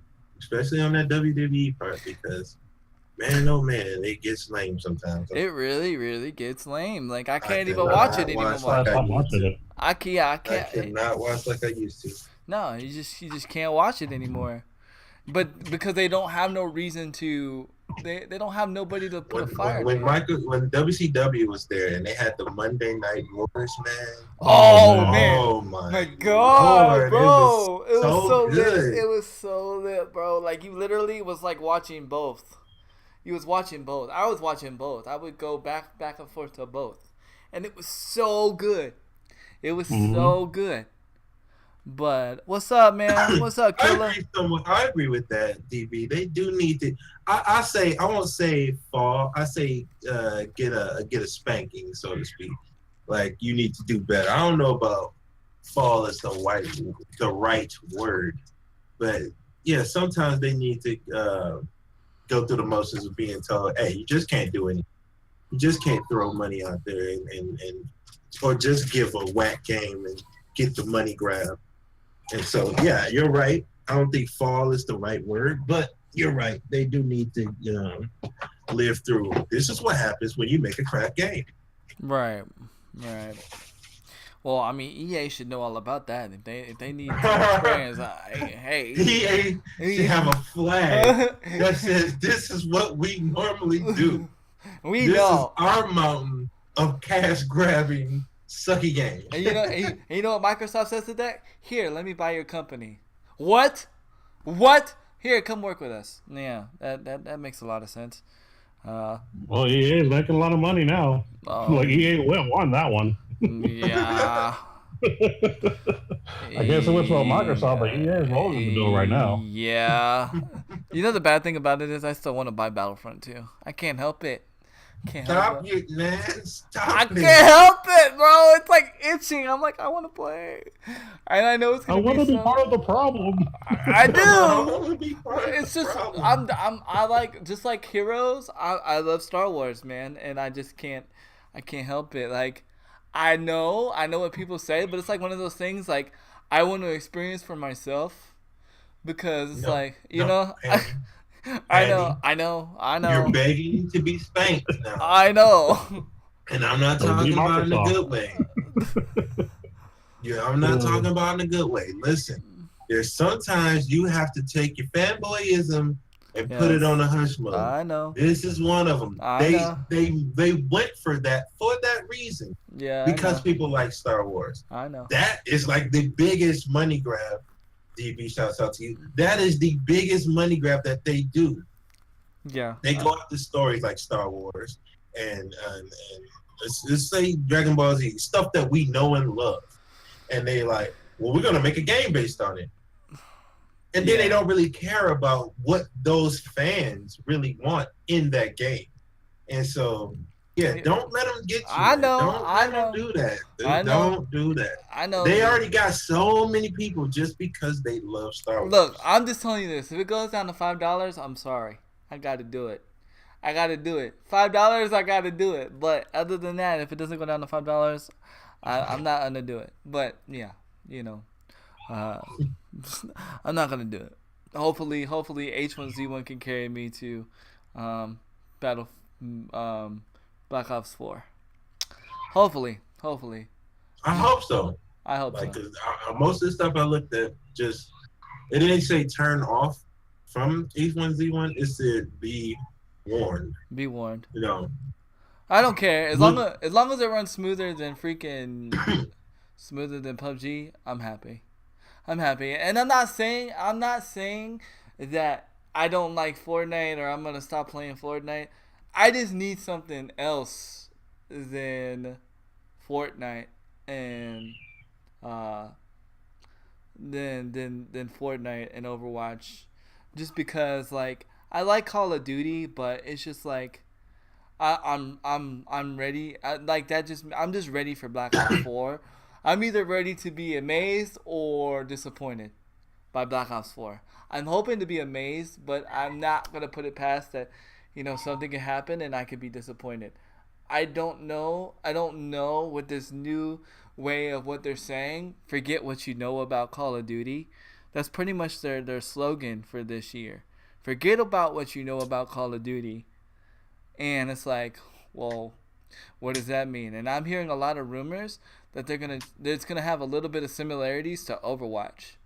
Now, as far as like the specialists, like how the specialists are used, it's gonna be kind of interesting. I don't know. We'll have to see tomorrow. That's why I'm like, somebody needs to keep me informed. Either text me, either DM me. Somebody needs to keep me informed because I need to know, man. I need to know. And I was gonna watch it live, but I didn't realize I was gonna watch it live on stream, but I didn't realize that it was gonna be during the Able Gamers charity thing. So I can't watch it live on stream. So just a recent breaking news. Oh my Jesus! Got you. We go to Crew Dog on the field with the breaking news. Go ahead, Crew Dog. What you got, man? What you got? Dun-dun-dun-dun-dun. Waiting for the typing. Dun-dun-dun-dun-dun. What is that when you're playing? We gotta find a way to put it on the actual stream. Then. Yeah, Gotta figure out a way to do that. I could do it if I switch back to Stream Elements. Keep going. I'm gathering data. You're gathering data. You said you had breaking news. You can't say breaking news. Breaking news. Breaking news. We're gonna have breaking news in a couple minutes. It's all. Well, More at 5. It's all technical difficulties. Back to you, Bezoid. But yeah. The main thing that I was kind of worried about when I started looking at research is how much you've been looking forward to this game, Andy. And I know how down you were about PUBG once and then twice. And I'm like, three times. Three times. Because the code's supposed to come out today, too. And Handy didn't get one. And then what I'm worried about is they come out with a good game, right? Come out with a good version. I won't say good game because it's not a new game. It's just an upgrade. Right. They come out with this version, right? And then their laziness kick in because they got the money. You get what I'm saying? Yeah. I do not want that to happen because next thing you know, in a couple of weeks, everybody's gonna be like, "Oh, well, this is wrong with the game," because there's gonna be stuff wrong. Yeah, the game ain't gonna come out. No, perfect. it's not perfect. They're gonna come out with a couple of things, or people are gonna find some exploits, or this, that, and the other. And once those are brought to Daybreak's attention, are they gonna do this? Okay, we're gonna work on this, like Epic would do. Yeah. Or are they gonna do this? Well, we got these new skins coming out next week. You know. Right. You might as want to check that out. Throw that money at the screen, but throw some more money at the screen. I gotta figure out how are they gonna be. So here's a crazy thing. I'm not saying this is a bad thing, but remember how they said it was only gonna be 100 players, right? Right. Well, I was watching somebody's past stream. It was yesterday. And they were playing the game. Guess how many people were in max? How many? 150. 150. So I don't know if they're testing it or what, but it went from 100 to 150, and this was solos. They were solos, and it was 150. So it's gonna be kind of interesting to see what they do. I don't know. My thing is like, if it plays better than PUBG, I'm okay. But I'm in the same boat you are. Are they going to keep making changes to where it doesn't become stale, or are they just gonna be like, and let's be real, PUBG is the same way. PUBG is the same.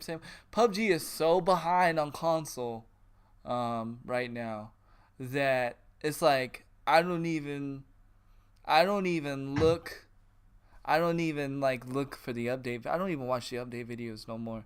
Because it's still like they're fixing all these little issues to me that don't matter, and they're not addressing the main issue, the game crashing. We got breaking. We interrupt the stream with an important message. Oh my Jesus! Oh God, that's so much. Xbox One, a digital purchase refund policy Games and apps are only eligible for a refund within 14 days of purchase, and only if you played less than 2 hours across all accounts. You No. can't sink 40 hours into a massive RPG and then try and get your money back. One, sign into your Microsoft account. Two, from the top menu bar, select payment and billing, order history. Three, navigate to the game and app you want to be refunded and select request a refund. I'm This is failed. brought to you by DB on the I'm failed because I've already put over 100 hours in PUBG because I was like, every update I was like, oh, it's gonna be better, no crashes, nope. Oh, it's gonna be better, no crashes, nope. Oh, it's gonna be better, no crashes, nope. This has been brought to you by Crew Dog. But thank you for that. Thank you. So, same policy as Steam. That makes sense. Yeah, definitely. I don't even think PlayStation has a return policy. I could be wrong though. Could be wrong. I wasn't aware of that, so I wondered too. Oh, you wanted to? She wasn't aware? Yeah, I was kind of aware, but I knew that I was over the. I knew I was over the hour limit, so I didn't even phase it. I was like, man, I've already put over 100 hours in this game. So they gonna be like, yeah, Handy, we ain't giving your money back. You crazy fool. Yeah, bro, you ain't getting none of that back. You ain't getting none of that there back. Mm-hmm. You ain't getting none of that there back. So before I get into my next topic, because I don't know, it's a different big change of gears, and it's just some knowledge that I accidentally found out. Before I go into that, I'm going to let OG speak on a topic or comment or whatever he wants to do, considering he's been quiet practically. Oh, I knew it was coming. Sorry, I kind of started the concert or unintentionally. Well, I kind of took a did little because I slow. said we weren't going to talk about it, and I started talking about it. So, Yeah, just like a certain game that we're not supposed to talk about either. well, hey, man, we're still going to talk about that too. Well, that reminds me. Okay, go ahead. No, not- you're good. But yeah, we'll change gears. We'll give you guys a little bit of a break from the major debate, and we'll just go on to something that's just different for now. I'll give you a little bit of mobile gaming knowledge. I'm gonna do a little shout out to Square Enix. Apparently, they're still making tons of money. Of course, you guys expect that. But this is more of a personal shout out to a mobile game that I like, which is Final Fantasy Brave Exvius.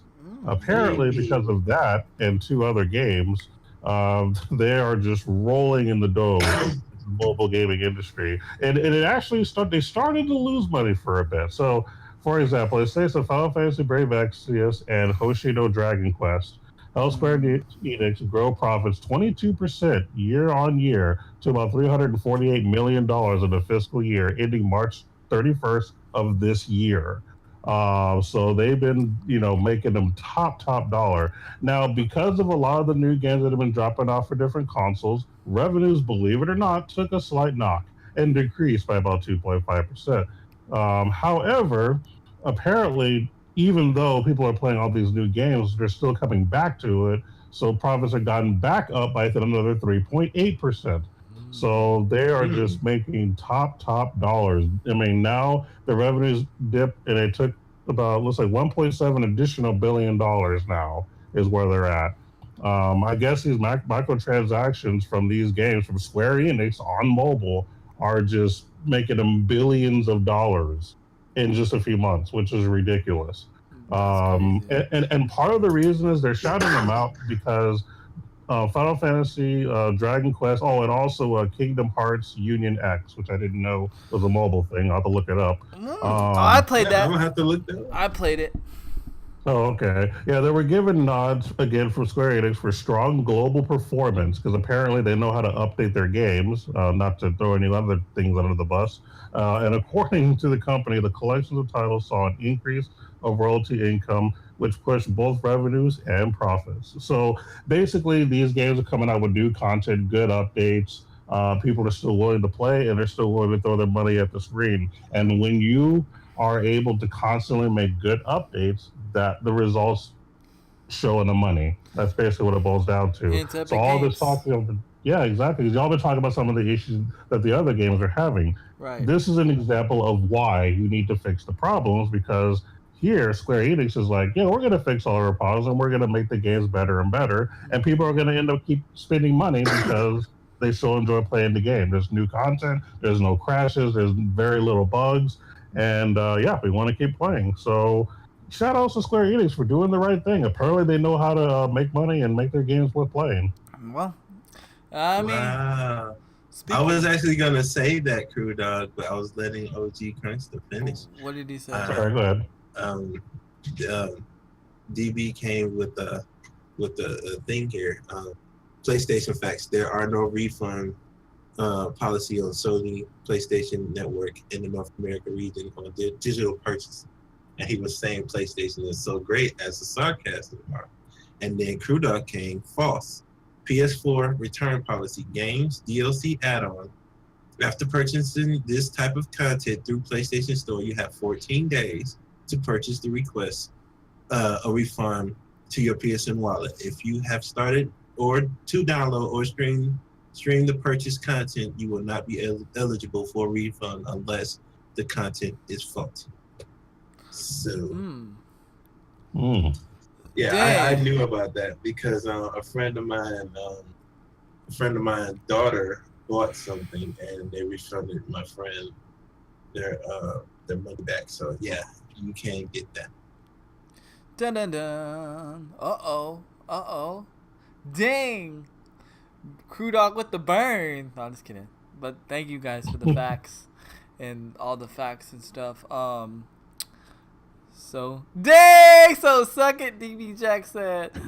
I was sent a copy of the PS policy by a customer service agent stating no refunds in the North America region when I tried to refund the pre-order of World War II after 45 days before it was released.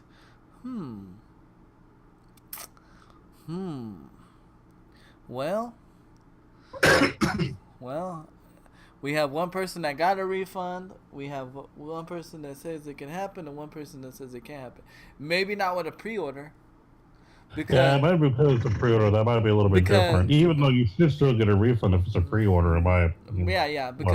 Because even remember the issues that I had when I tried to pre-order World War II on my PlayStation from using my PayPal account.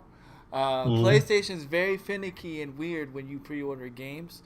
Like for instance, I have to transfer when I pre-order a game from to PlayStation. I can't use my PayPal account. Why? I don't know. I think because PlayStation doesn't take the money out of the account until the game comes out. But I actually had to take the money out of my account and put it in my bank account and then go and pre-order it. And then it went through. But PlayStation blocked my PayPal account for 24 hours when I tried to pre-order a game from the PayPal account. And I buy games from my PayPal account from PlayStation all the time. But that's what the PlayStation guy told me, that when you pre-order games, it's a whole different ball game. So that may be why, DB, because it was a pre-order and not something that was like already out. That's only my explanation, and I can only speak from that because it's what I've been through. And remember, for those that remember, we actually did a live phone call on stream with PlayStation Network, and we had the guy from PlayStation Network talk on stream about it, and he didn't even know it, but it was great because I got a real live reaction and I didn't get a scripted answer, which was really cool. It's clipped it somewhere. Crew Dog remembers. Crew Dog was there. I gotta check and see if yes, I'm almost certain now. Yes, you can get your pre-order back. But this was back at PS3 day. I don't think it was PS4, it was PS3. So I don't know if terms changed when it went from the 3 to the 4. Mm-hmm. I remember Taryn, you know Taryn. Yeah. He ordered something on PS4, and then we got closer to launch. We learned some bad things about the developer, and we all took down their pre-order. Well, I didn't pre-order at the time. He had already took it and got his money back. So yes, it can happen. You can't get your money back from the. But that was again PS3. I would have to check and see if he has done like PS4. He said, Bezoid, click the link I posted. It's reference to pre-orders as well. Oh, there we go. Bam, bam. Damn. I guess I could go into my story now while Bezoid is referencing, and if he. Oh, you can get your money back either way. Oh, you can. Okay. Money back on pre-orders. Well, look at Crew Dog. There you go, DB. Look at Crew Dog. So I guess that guy did not want to give you his money back, and maybe he showed you like a older. Maybe they just changed it. Maybe it was an older terms of service, because I know they have updated their terms of service. Because you get a little email saying, we've updated our terms of service. Please overlook and da-da-da-da. And I honestly, I don't ever read it. I just click agree. Nobody does. Listen to this. Pre-orders purchased made before 14 days before the release date of the game. For this type of pre-order purchase, you can request a refund anytime up until the release date of the game. So say it's a month out. You pre-order a month out, right? Mm-hmm. Yeah, 45 days. You got any up until the release date of that game come out, you can get your money back. Now, if you pre-ordered within 2 weeks before the game come out, you got 2 weeks after the game come out, still get your money back. See, and the game was out when I think you tried to get the refund, if I'm not mistaken. So that could be it, why too? And maybe the guy was just being crazy. I'm back. What I missed? Well, you gotta hit the rewind button. No, I'm just kidding. A console war, man. There's always a console war every episode. Of course, there's always going to be a console war. There's a console war. A lot of Xbox, players in here. You got some PS4 in here. You know what's funny though? You know what's funny, and this is probably gonna ignite a fire. I love how the PC people though, they just don't say nothing, cause they already know. Oh man, I'm just saying, bro. I'm just saying, like I love how cause they already know. They already know. Like they already know. Like we can't even like what can we say? Like honestly, what can we say? Oh, it's convenient. Like you know what I mean? We don't have to upgrade every 6 months, but in reality we're buying so like they're just quiet, they're just chill about it, and so I don't know, I just thought that was pretty cool. There is never a console war. Xbox God. Oh my Jesus, I have a tourney. I feel a tourney brewing. Oh no, tourney's not gonna brew for a while. Because I got too many other games I want to play, and I don't want to have to feel like I have to be committed to Fortnite to give everybody a fair chance. Maybe in the summer. Maybe in the summer. Maybe. Summer. My wife asked where that dude was. She was like, "Where's Jax? Where's the dude or not Jack? Where's Jack? Where's the dude that told you to shut up?" And I was like, "I don't know." Oh snap! She has been out for him after that. Yo, I know. Like, she's like, where is that dude? You better watch your back. I was like, I don't know, babe. I was like, I don't know. She said, that little poop. Where has he been, May? No. See, we not gonna go into that. Cause nope. We're not going into that.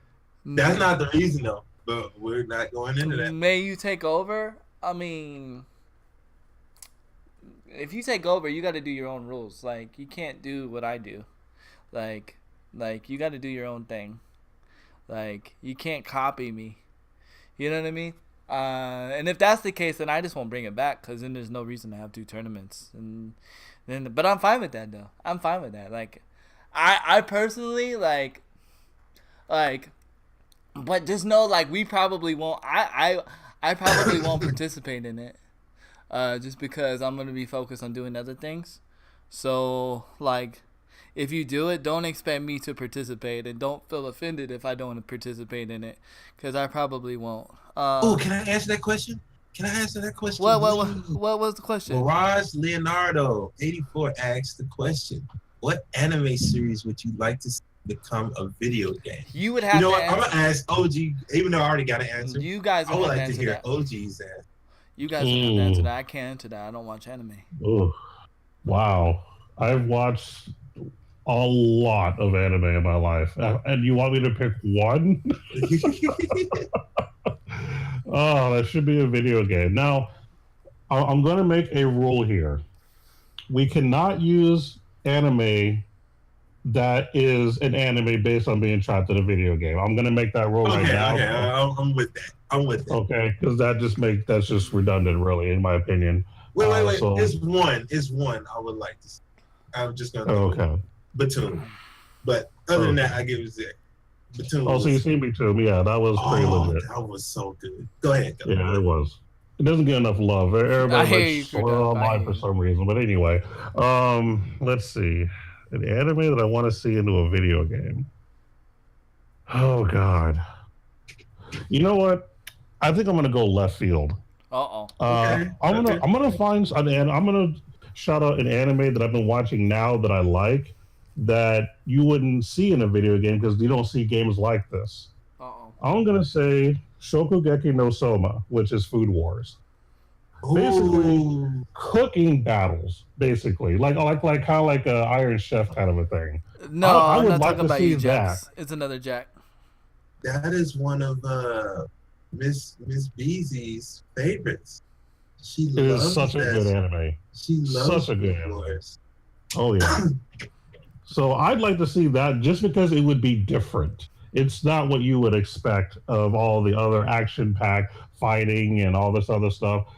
Actually do like Food Wars. I think that would be awesome. And a video game has that in there. An old RPG has actually did that. A Suikoden 2. They had a thing where you could actually do a cook-off in the middle of certain parts of the game. But that was actually part of the story, believe it or not. It was actually really ingenious how they did that. But making that an actual game, though, I think that would be pretty legit. It would be different, and no one would see it coming. Hey, that's actually pretty good. I haven't gotten a chance to watch Food Wars like she has. She's been all over it. Mm-hmm. But I wouldn't mind that. And a finally good Yu Yu Hakusho game would be cool, Leonardo. Actually, I could say that about that and Bleach. But the game that I would want, and I know exactly who I would want to make it, would be Hunter X Hunter. That's would be what I would want. And I would want the people in Persona 5 to make it. Bingo. It would be that would amazing. be perfect. Are you kidding That would me? be perfect. Oh Lord. But the only thing about it is Togashi still haven't finished it. And I'm like, when is he ever finished? To keep you on your edge of your seat like this. Man. That's the only comment I get to make because I have no idea what they're talking about. If you don't know, and I'm about to get geeky on you. Uh-oh. If you don't know, Hunter x Hunter's creator is the husband of Sailor Moon's, who is a woman. Mm-hmm. So they really make anime porn together. I I had to throw that in there. Sorry. No hentai. But thing is, he had health problems, which made him slow down, and he was having serious back problems. And we won't say why. No, I'm just kidding. And if you know anything about anime manga, you know mangas. I think I pronounced that wrong. They are under a lot of stress and duress making it because they get like 4 hours a night or something, and then it takes them a lot of work to actually go through the process of making the manga. So and you're saying it right. It is manga. Okay, and the guy has been having, like I said, having health issues. So he was letting. That's why Sailor Moon came back with another remake, is because the missus was like, "Well, I'll make the extra money then. And so we don't know if he's ever going to finish it because he comes back for a couple weeks, take another hiatus. Talk about Talk about Takashi, and now she has his BZ in the background. She loves actually anime. his episode was like from the song I just read. There you go. And OG Crystal likes Leonardo Actually, said, "Whoa, had Chikadi, man. What's up, Grandpa? Grandpa, how you doing? Man, what's the Grandpa coming back, man? Do I gotta throw money at the screen to get your computer fixed, man? Is everything good? Whoa! I'm gonna do it for you, Grandpa, because I heard breaking news. Breaking news. Breaking news. It was been told to me by a little Tweety Bird that you get a new PC coming to you on the 18th. Is that correct, Grandpa? Woo! What? I'm so happy. My evenings have not been the same since you've been gone, Grandpa. That's He's like, dang it, you're not supposed to announce that. No, I'm just kidding. No, I want to announce it because we've had a lack of Grandpa, and know that he will be coming back. And he's been missed. You've been greatly missed. You've been greatly missed, sir. Good to see you, by the way. Bezoid, there's two things that reminded me. Left field, which is baseball, and you were talking about things that happened this week. You didn't mention the story. Bezoid? Wait. Okay, wait. I can't say it for you. You done forgot about it. You've done forgot about it. It was gonna be like your most hype thing about to talk about on the podcast. But I'm gonna say this and it's gonna blow your mind. Ready? Carpal tunnel. Oh yes! Oh my God! Oh yeah! Okay. We're gonna finish this time. We're gonna get on that. Thank you for reminding me. I got sick. I had forgot about that because that happened before I got sick. Oh my God, yeah, chat, you're gonna like this story. You're gonna like this story. 18th through the 23rd. Okay, Grandpa. Well, we'll probably be seeing them within a day or two, maybe a couple days after the time he gets his PC back. I know he'll be happy to be back streaming. I know he misses it because he was so entertaining doing it. Grandpa, I do miss seeing you every night.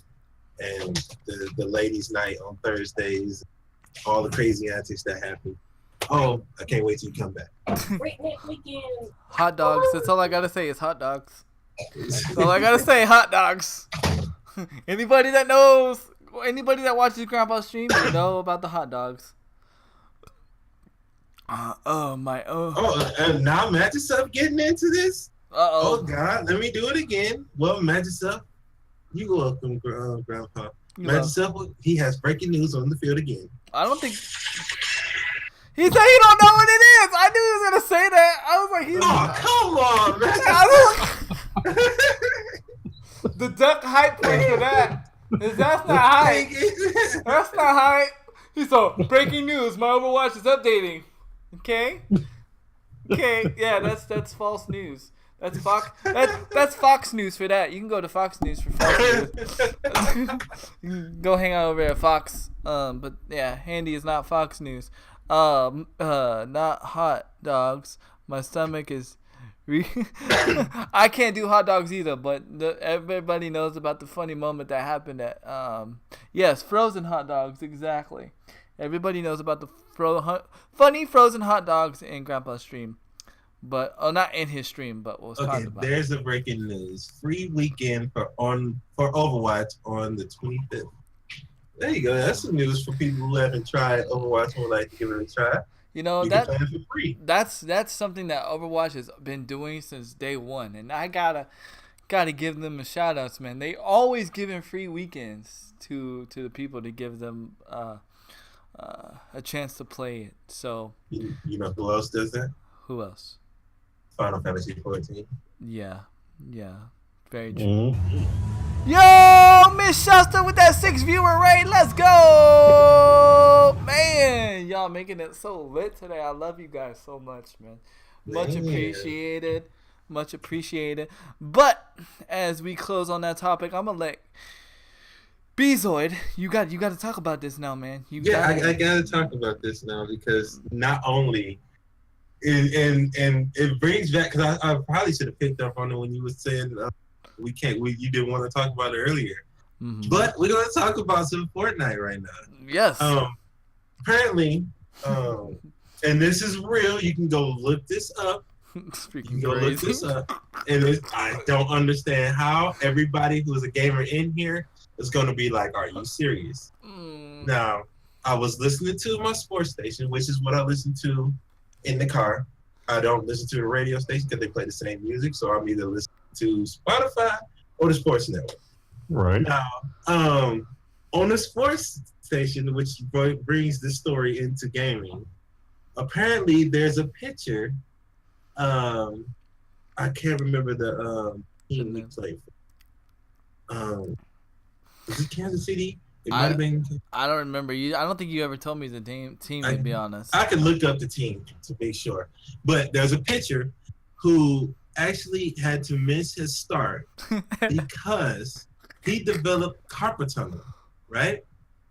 He developed symptoms of carpal tunnel. Now, the doctors asked him, has he been doing anything that would bring about these symptoms? This was his answer. Fortnite. He's been playing Fortnite in the stadium when it's not his turn to pitch. It was the Blue Jays, you think? I'm gonna look it up in a second to make sure what team. But he's a well-known pitcher. He's actually pretty good. No, it was Boston.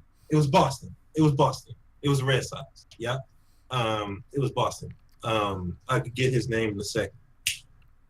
And he was playing Fortnite a lot. I don't know if it was David Price. Was it David Price?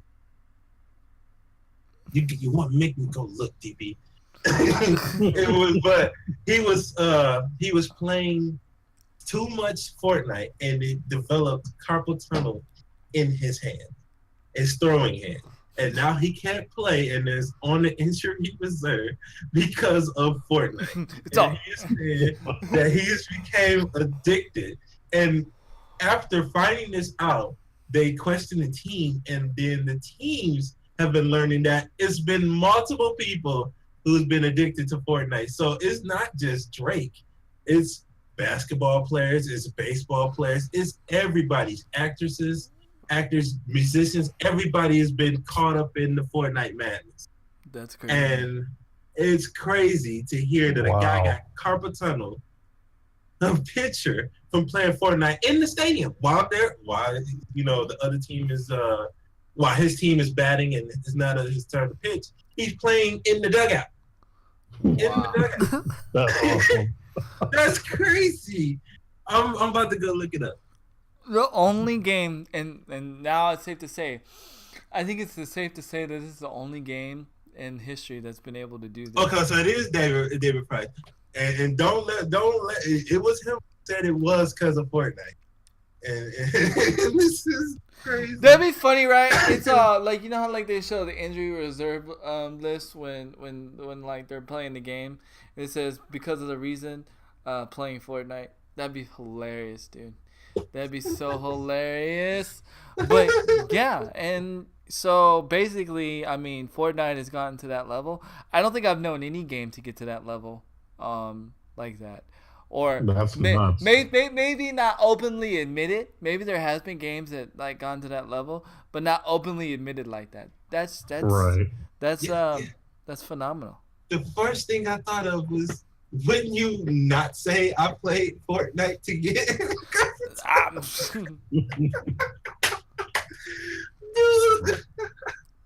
I feel like I was working on the car, and something else. I would not say Fortnite is the reason why I got carpal tunnel syndrome. No, I mean, that's crazy, man. Yeah, I've just been playing too much Fortnite. I knew they're gonna make me laugh.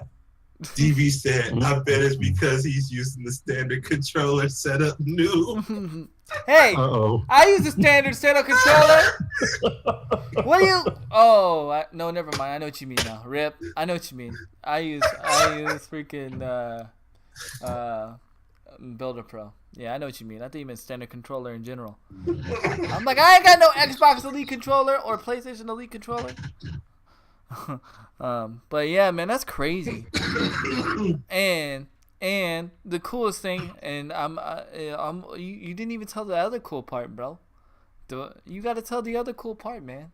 Yeah, give me 1 second. He got me laughing so hard. That was Y'all done killed Bezo. He won't be able to stream tomorrow. Man. He's wrecked. He won't be able to stream tomorrow.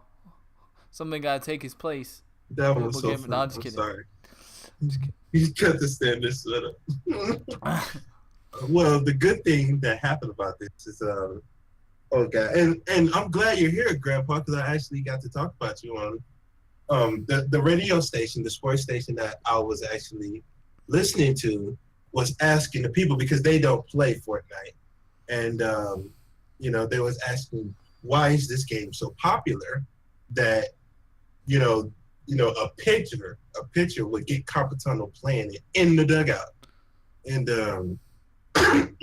so it was people calling in, and I called in, and I was saying how the timing of them coming with this free game is the first major battle royale to come to the console from PC, and the genre of battle royale in itself coming over from PC to over here with free is the reason why it's so popular, and Twitch as well. And I was just giving them points, and so they were shocked that this has reached such a plateau, and the host, his name is Mike Bellini. The show is called The Bellini Show. He's actually my age, a couple years older. I think he's like 35, and he was saying that he tried for about 10 minutes, but he played Fortnite, and he like, I'm an OG guy. I just like Madden, like 92, 93. Nice.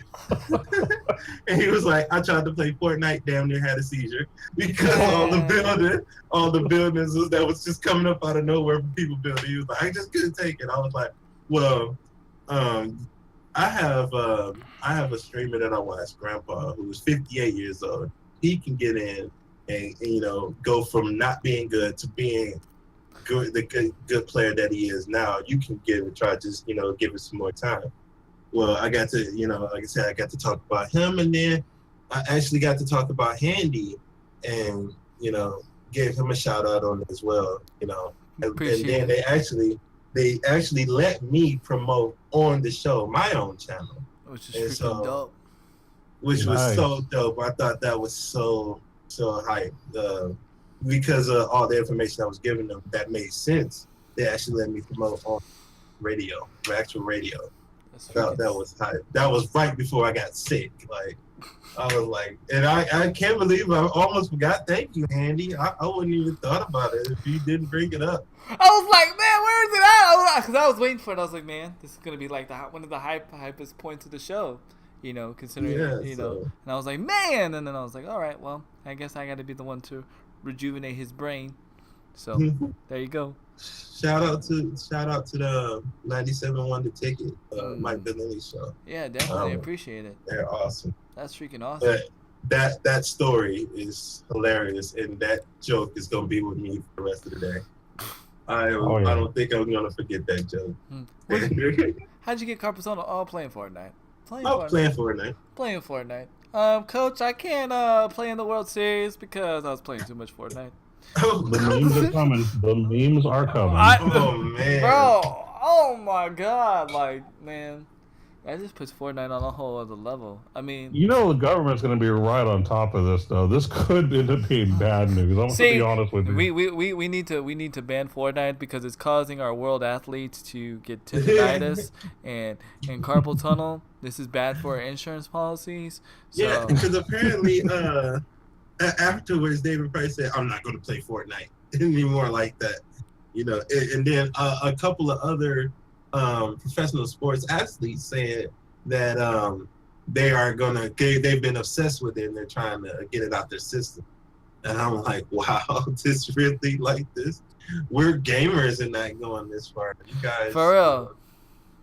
The wow. only time I sensed like I started getting like carpal tunnel like symptoms is like when I did my 24-hour stream. That's why I don't want to do a lot of 24-hour streams. That's why when I reach the 5,000 follower mark, this is gonna be my last 24-hour stream because it took me so long for the numbness and like the tingling in my hands to go away. It took like a good 4 months or 4 or 5 months for it to go away. So that's why the only reason why I'm still doing it when I get to the 5,000 followers because Handy, regardless of the situation, Handy always tries to be a man of his word. And that's what I said a long time ago.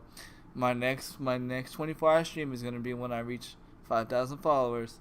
So, it's going to happen. But yeah, like, man, that's just crazy, man. That's just totally nuts. It kind of makes sense, though, how they would get addicted because those of us who are gamers, we're used to playing games, so we can kind of overcome that addiction a little easier. We really know how to balance it. Right. People who don't usually play video games that all of a sudden find this new crazy thing, they want to do it all the time because they don't know how to balance it. They don't have that kind of experience. Right. So We're seasoned. I can actually see why. We're seasoned. Yeah, we're seasoned vets. We're seasoned vets. Yeah. I know how to put Fortnite down. Say, you know what? Yep, not gonna play it. It's crazy though. Speaking of teams, I guess I can segue into my next story. He had to be a button master though. But the question is, how are they playing in the dugout, man? Think about it. Dude, they gotta have some stuff up in there. They got some TVs or something up in there, man. Something. But the internet probably I don't think he was playing sucks. mobile. I think he was playing console. I'm telling you. But the internet probably sucks. Speaking of mobile, Fortnite is still not out for Android yet. Surprise, surprise. I'm still waiting. Breaking news. Breaking news. Fortnite. Did you see What did he say? Coach said to David Price? David, you're starting on Tuesday. David Price said back to the coach, but coach, that's the update date. I don't think I can make it. Oh God! The sad thing is though, that's how DB takes off days of work. He's like, coach, or he says, boss, it's Fortnite update. I gotta take the day off. Dude, I remember when DB would take days off for the update. You don't see him doing that much nowadays, but I remember. I don't know. I don't know. He's such a mouth handy. Man, I love this. I love this no delay on my stream now.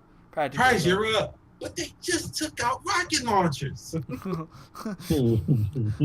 They're finally getting rid of the burst weapons and putting a better one in. Oh, that's my next question. Since we're on Fortnite and you guys have played the update, did they take out the other one? No, they didn't take out the burst. Picture it like this. You got the 3 regular AR-SRT, blue and green. And then you got the 2 scars, right? Uh-huh. Picture these new ones like the scars version of the burst. The burst? Oh, okay. And Odie, nobody's trying to say that. I've already said that that H1Z1 is not going to overtake Fortnite. Nobody's saying that H1Z1 is going to be better. But it's nice to have something else to go to on PlayStation. That's all we're saying there. I don't like right now like I said, and I'll say it again. I don't think no battle royale game that's coming out now or recent or in the upcoming is going to be taking out Fortnite, because even if that one game that comes out that's kind of like Japanimation kind of like version of PUBG, you guys have to remember that Fortnite and PUBG are 2 different lanes. They're 2 different types of styles of battle royale, and so there's no other game that's like Fortnite right now. The only thing that maybe becomes similar to Fortnite, and it's very, very vague, is Darnet or whatever that game's called. I can't think of the name, but that's not even close. Tell you how things have developed in gaming. I used to take COD release. Yeah, I used to take COD day release off. Oh yeah, Darwin Project, and even that doesn't even stand close to Fortnite. Matt did that for Final Fantasy 14 expansion, Heaven's Ward, and Stormblood. Matt took the week off. I used to stay up all night for DLCs for Call of Duty. I can't say I take days off because Handy's never really worked a job, but I used to stay up all night and game. Technically, Twitch is my first job I've ever had, kind of, sort of. Like, what's up? I was still thinking, like, how hard was he pushing the button to get competent doing? Dude, I don't know. How many controllers did he break? Bro, it's probably because he was just sitting at. He had to be playing it like nonstop for hours. And honestly, he could have been playing on mobile because it's actually more difficult to play long term on mobile than on a controller because of the way the things are. Yeah, you're good. Go ahead. But yeah, I mean, because being that I've been on both sides of the fence of playing with a controller and my phone/tablet, I've noticed that if I play games on a phone or a tablet for so long, I start getting some sort of carpal tunnel. Like my wrist to this day still has problems because I've held my phone off and on for hours all day long playing mobile RPGs, trying to become number one at this event or whatever the case may be. So he could have been on mobile and then trying to pitch, which also hurts your wrist. I mean, it's just like a double trouble. I mean, they would make perfect sense. A controller is actually a lot easier to game on longer than a phone. Tablet might be a little easier, I'm not sure, but a phone is actually kind of difficult. So yeah, that's what I think would happen. Yeah, I think you might be right there. It's still funny. It is hilarious though. Oh it's man, completely hilarious. And they ripped him so bad in their state because he actually pitched here in Detroit for a while. He's actually a really, really, really, really, really good pitcher. So it's funny that happened. And it was like, wow. And I believe he's a Cy Young winner. Didn't he win a Cy Young? Huh. I'm gonna have to look that up and see if he did. I believe so. I believe he did win a Cy Young. And next thing you know, he's injured because Fortnite. Hey. Whoops. No more 50v50 for that guy. No, not at all. It's about DB said it's about conditioning the hands wrist for the controller use. After a 5-hour session, my hands start to. Guess it depends on hand size. It's what Magic said. Nice. No, I'll be honest. Like I've played on controllers, like for older RPGs where I had to do like 100 floor dungeons on certain games. I've played for hours on end and not have wrist problems. But when it comes to holding on a phone for too long, for some reason, it's just either that or I'm just getting old. I mean, I'm only in my 30s, but for some reason, maybe I just can't hang anymore. But yeah, I've been able to hold a controller for hours and hours on end without a problem. I just think with the way that you have to hold a phone and do your actions, it takes a lot more wrist and all that kind of action to hold the phone and to be able to hit the buttons you're trying to do, especially if you're trying to walk around. Like if you're holding something and you're trying to walk around and do stuff, because a lot of us that play mobile devices actually multitask. Yeah, it's a lot of wear and tear really, really quick. Now, if you're the kind of person that has a stand that you can put your phone on, which I know people who do that, they put their tablet, their phone on a little thing that you can buy where you can just sit it on there and you don't have to worry about holding it. See, I don't do that. I'm old school. I just freaking hold it the whole time, and that's why I'm always having wrist problems. So, yeah, I think it's just I'm getting old. Maybe that's just what it is. No, you're not that. No, because we're about the same age. You're not that. Yeah, because I mean, I'm about to be 35 in a few months, but not quite there yet. Yeah, not quite there. Grandpa Kelsey Jr. said, "I find my back goes up before my hands." Oh my God! He's the third highest MLB player, making $30 million a year, won the Cy Young Award in 2012 with the Tampa Bay Rays. There you go. Nice. $30 million per year player. Got carpal tunnel Injured by video games. in the stadium, y'all. Not at home. Not in their Yes, office. in the stadium. That's crazy. In the stadium. He was in the dugout getting That's down funny. on 50v50. No, I was joking about that, but last part about the 50v50.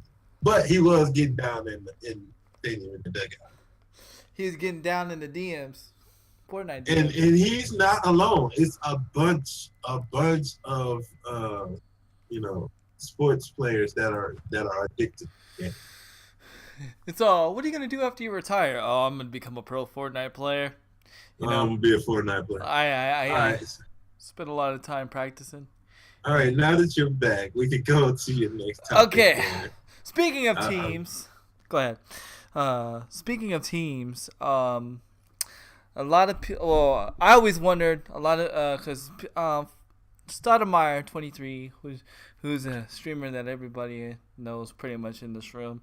I always wondered what happened to the Orbitz esports team that he was a part of, and I don't know why he left. That's not here to discuss or whatever.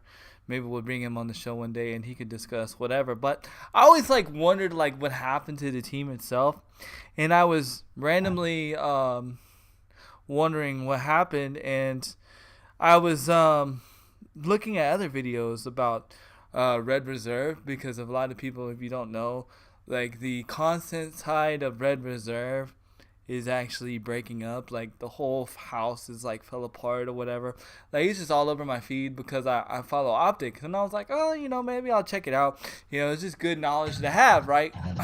So as I was this person that the owner of the stream team and the owner of the content creator side of Red Reserve was giving a little background on how Red Reserve got to the esports side of things, because everybody knows there's a Red Reserve COD team and a Red Reserve, bunch of Red Reserve esports team. Well, I'm about to enlighten you. Red Reserve, the content side of Red Reserve, actually merged with Orbit Esports.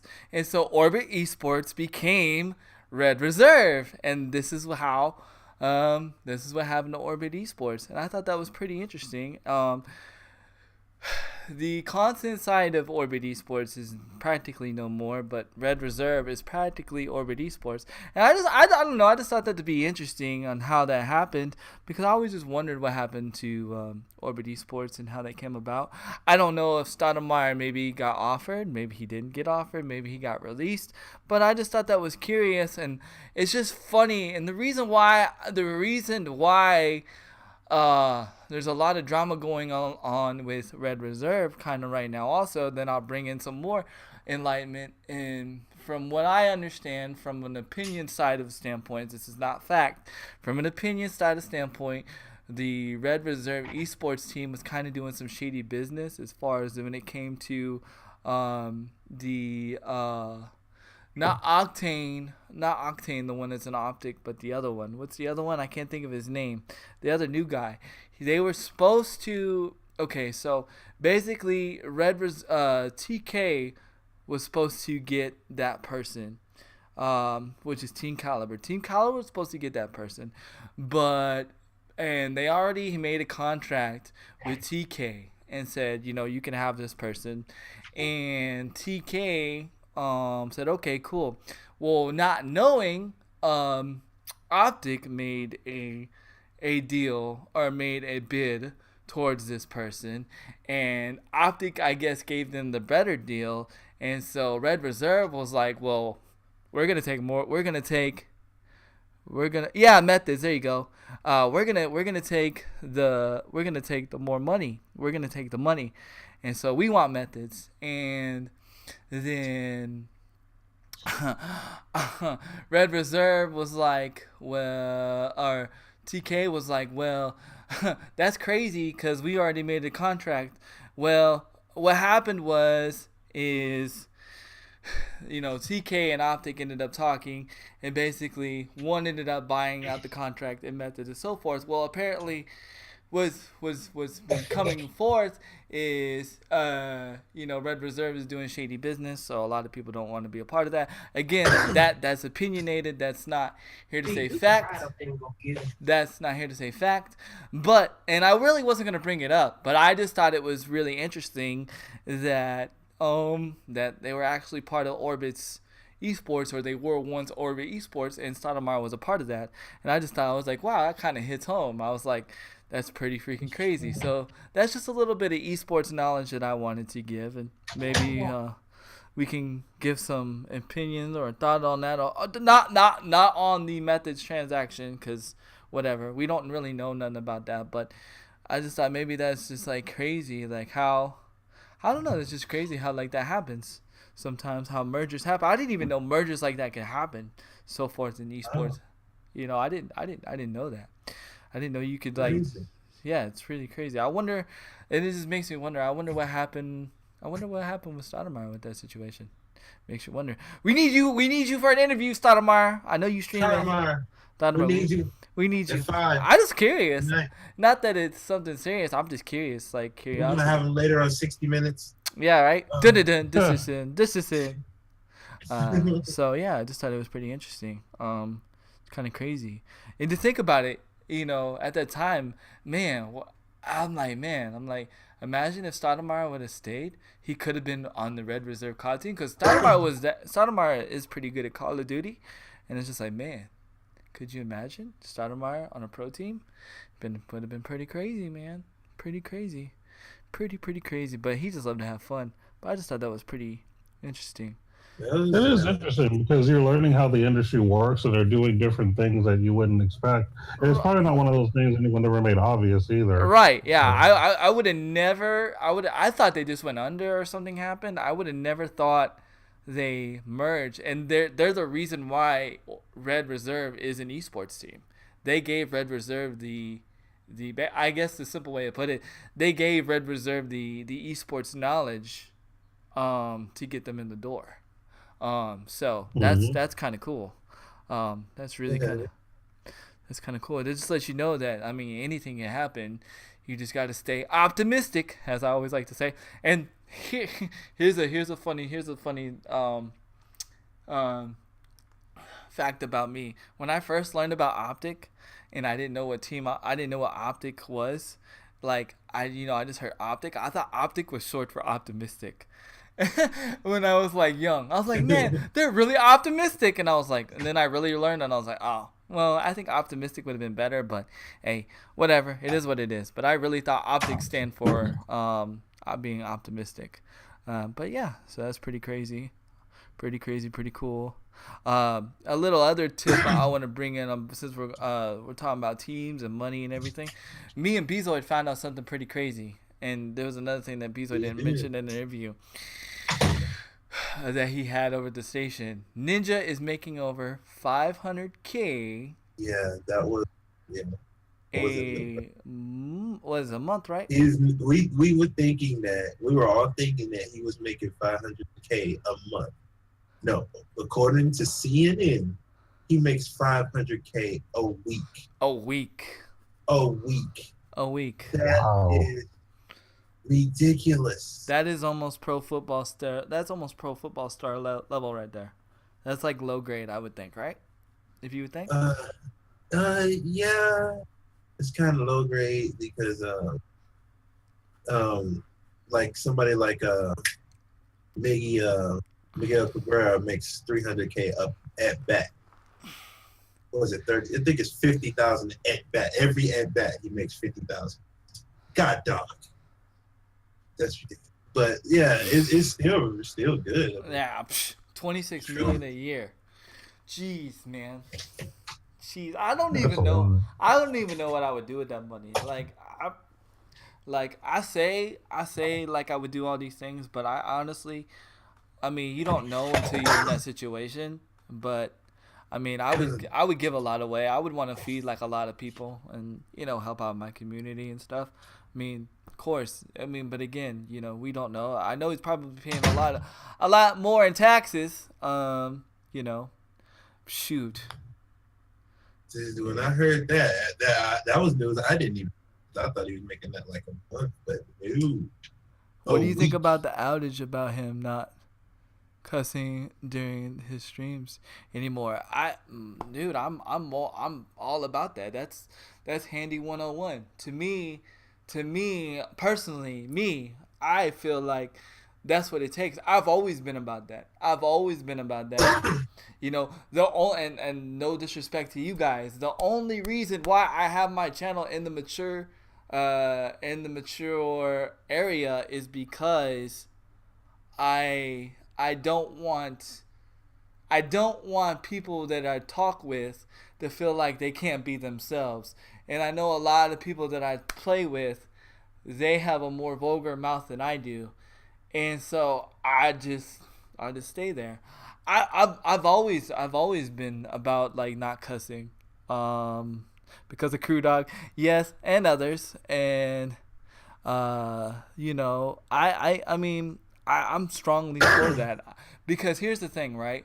And look, I'm gonna be completely honest with you. And this is prime example. And this is what really stuck in my head. My daughter, when she watches you guys, she likes to copy you guys. She does. Her favorite streamers. My daughter asked me and my wife just had this discussion with my daughter yesterday. We asked her who her favorite streamers are. She said DB. She said Crew Dog. She said Grandpa Killed You, and she said who else did she say? Oh, and she said Bezoid. Those are her four favorite people to watch. Now, a lot of you, we gotta watch you on mute because one time we was watching Stoudemire. I'm just being 100% open with you guys. We were watching Stoudemire, and Stoudemire said, "That MFer," and Ivy goes, "That MFer," and I was like, "Oh snap!" So that right there clicked to me because, like, I was like, "Well, dang!" I was like, "If my daughter can do that, if that happens with my daughter, imagine what it's doing to the other generations or other kids." And it's like, you know, because regardless whether your channel is on the you know, on the mature base or not, kids find a way to watch you, you know, find a way to listen to you. And so like that like really started to click in my brain. I'm like, dang, we are a representation to this generation, to this young generation. So but you would love to argue with me, but you do agree. So it's like I'm strongly for that and think that it's cool. And here's another little funny thing that we asked my daughter, just to be funny. We asked her, if you can be any streamer in the world right now and go have ice cream with them, who would it be? And who would you want to meet and have ice cream with them right now? And she said, I want to meet Optic Midnight and have ice cream with Optic Midnight. So one day we're going to have to make that happen. She said, I want to meet her cat, Simba.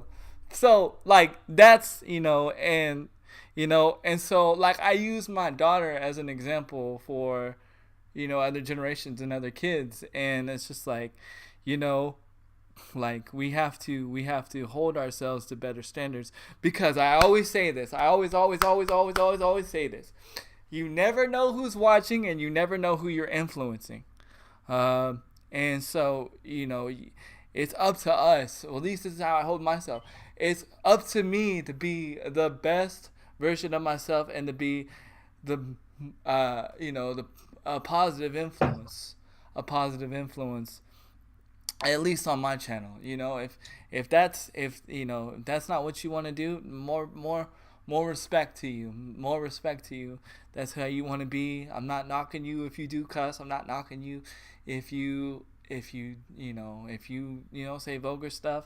You know, it is what it is. But that's just how I carry myself, and I think, you know, that it should be that way. I really do. And, you know, shout outs to Ninja for doing that. You know, I think it's pretty freaking cool. Anybody else want to comment on that? Yeah, actually, because that's actually a topic I was going to bring up too, because I actually had found out about this too. My girlfriend told me about it, and she was saying what she didn't like, and I agree with this. I don't like how a lot of people are giving him hate because of it. A lot of people apparently are upset, thinking that he's going too mainstream and all this and this and that. And I'm like, and we agree that no, he just decided to change his behavior for the sake of his audience. He's making a good, smart business decision, and he's still able to be himself. It's not necessarily like that he's giving in to some kind of peer pressure. This is the decision that he personally decided to make when it comes to doing his content. So that's why he's making the changes that he's making. It's a personal decision he decided to make, and he's sticking to it. Despite all the hate that he's getting for it, he's sticking to it, and I respect him for that.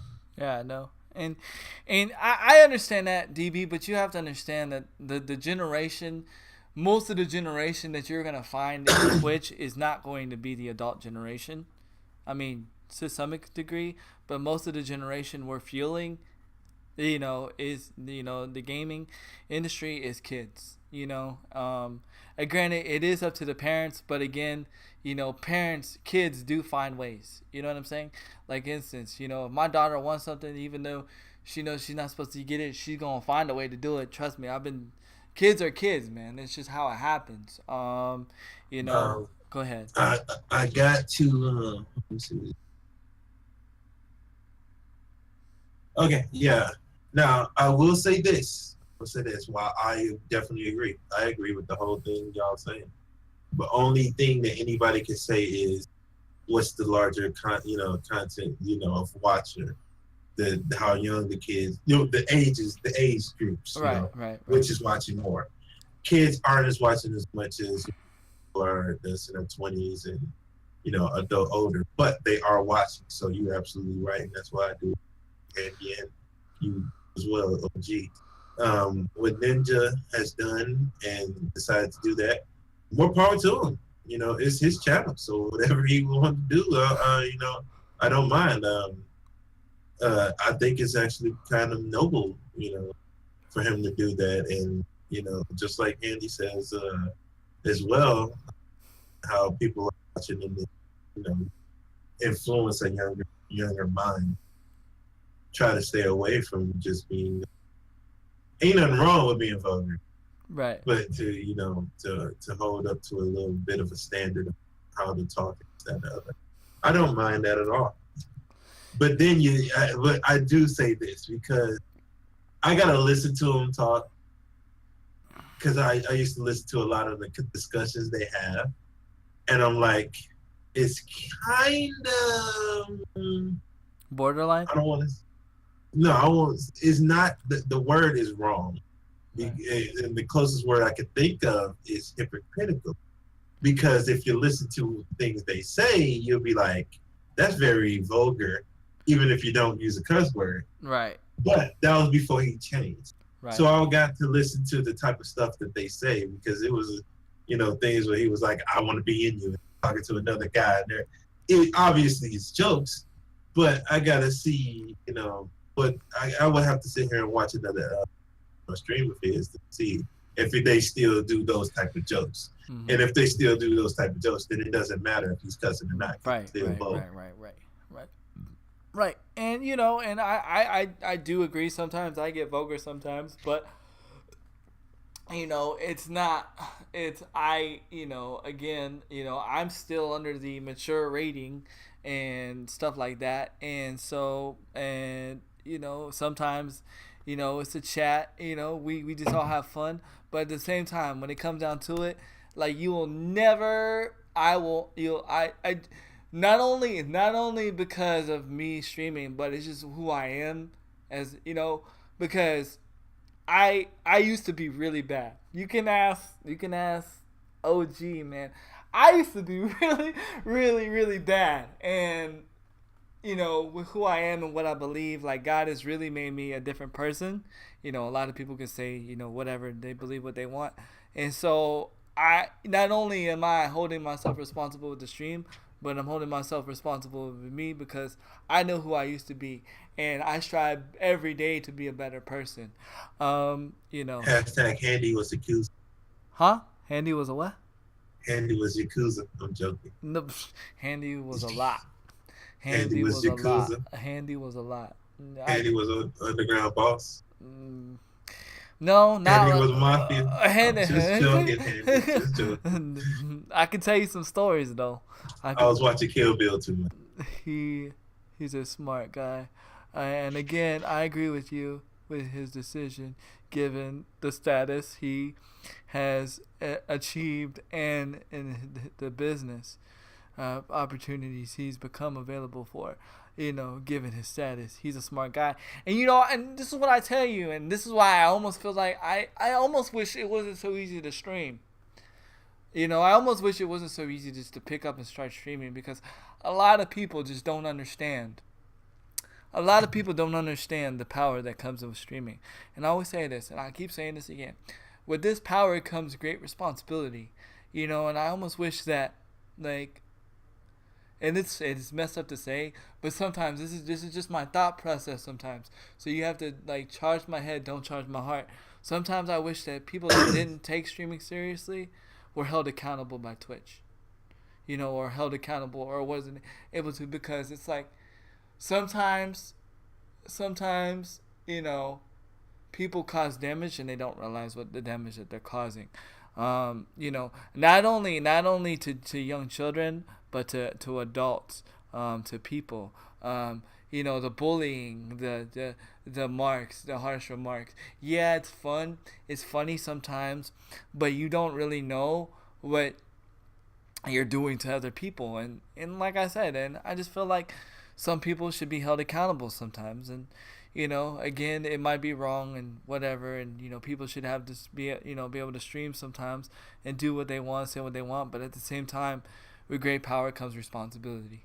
And you have to understand, you know, this is a great power. You know, what I say, it may not hit somebody today, but the fact that this can be looked on upon like years on down the road, it could hit somebody.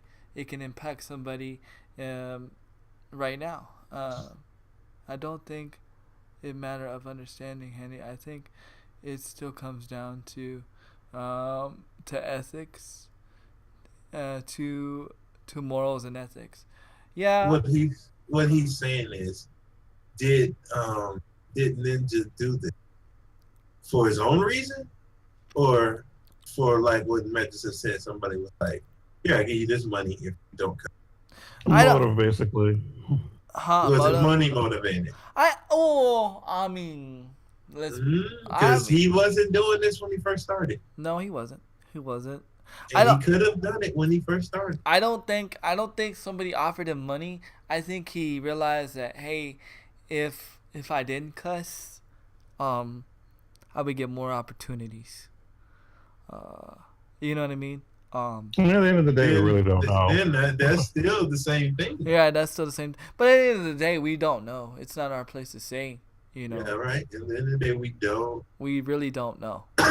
We don't know, and you know, and that's kind of messed up to say, because I've had that thrown in my face, and I've had somebody DM me and say, well, the only reason why you don't cut, or the only reason why you don't do what you do or whatever, is because the only reason why you took streaming seriously is because you do what you do for able gamers, and that's false.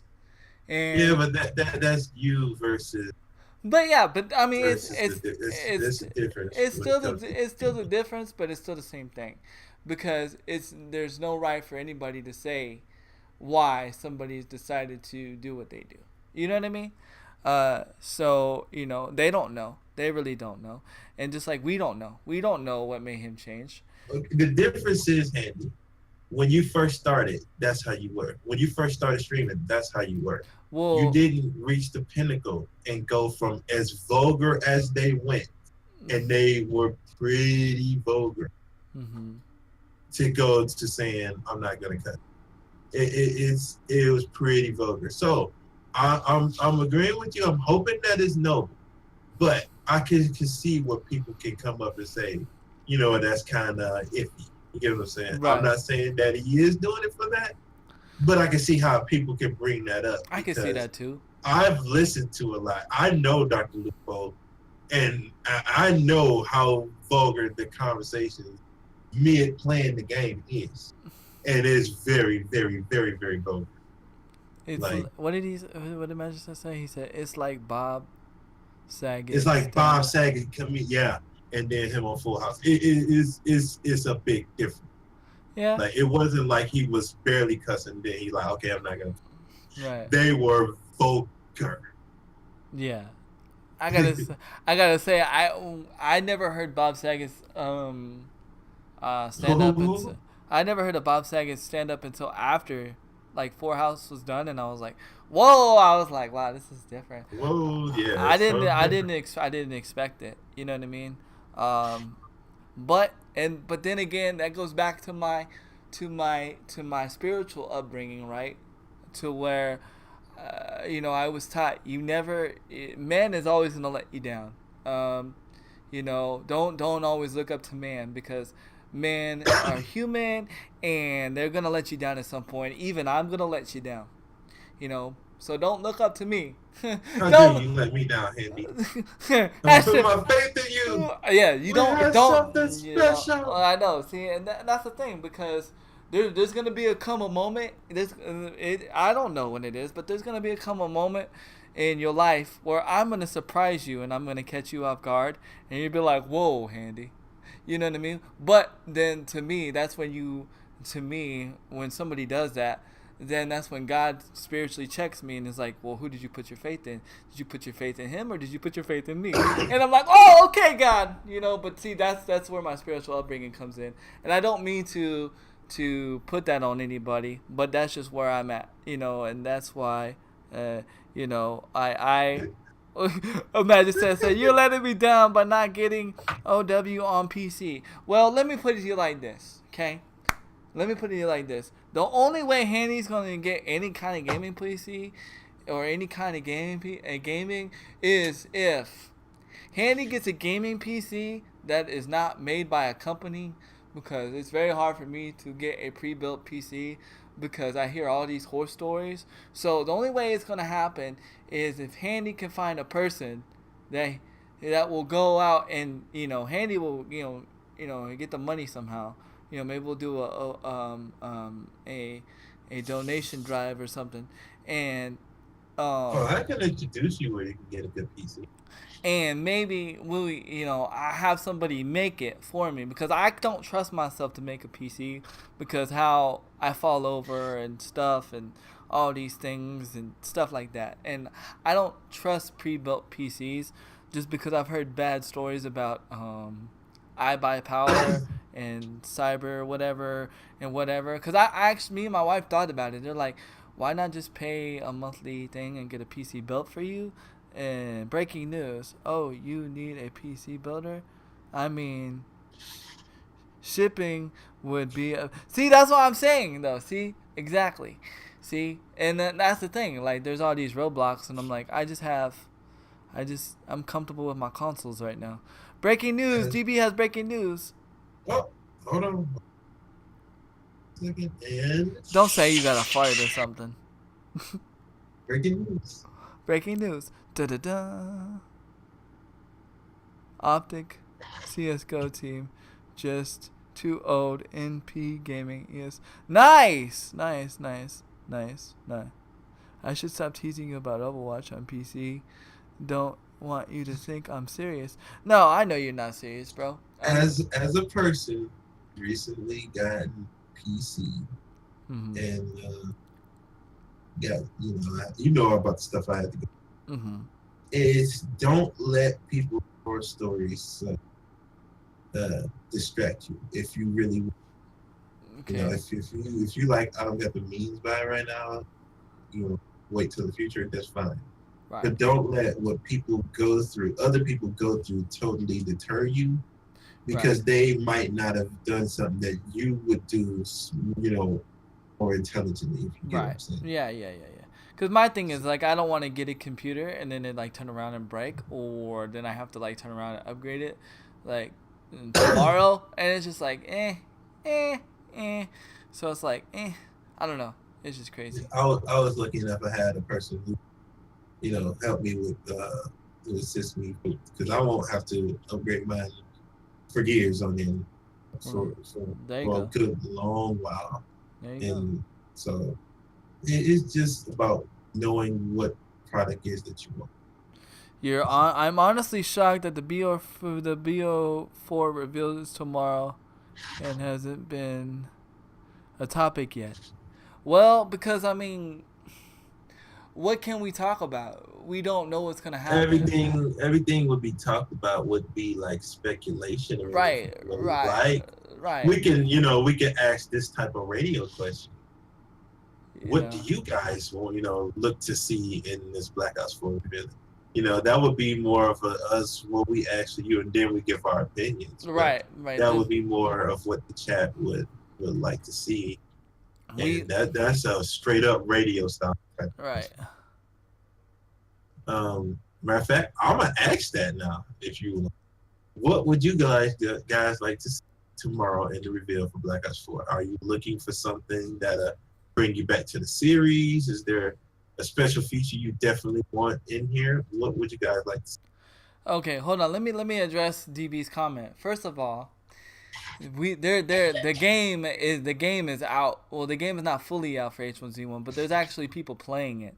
First off, there is nobody playing Black Ops 4 right now. There's no footage, there's no gameplay, there's no nothing. So that's completely different. Everything else is speculation. So like we have no idea. The only people that are going to know what's happening tomorrow are the people that are going to be playing Black Ops 4, and there's actually going to be a playable demo at the convention, because they're actually gonna be doing the multiplayer release. So, like, that's a big difference bringing up H1Z1 and then talking about this.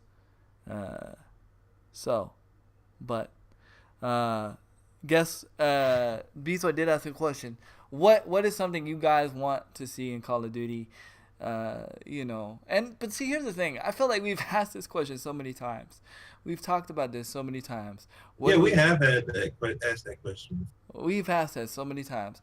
What do you guys want to see in the next Call of Duty? Like there's really nothing. The only thing we can talk about is we can discuss what happened, and the reveal. But like we've talked about Call of Duty and what we expect and what we want to see from Call of Duty so many times, and now it's just up to Treyarch to deliver.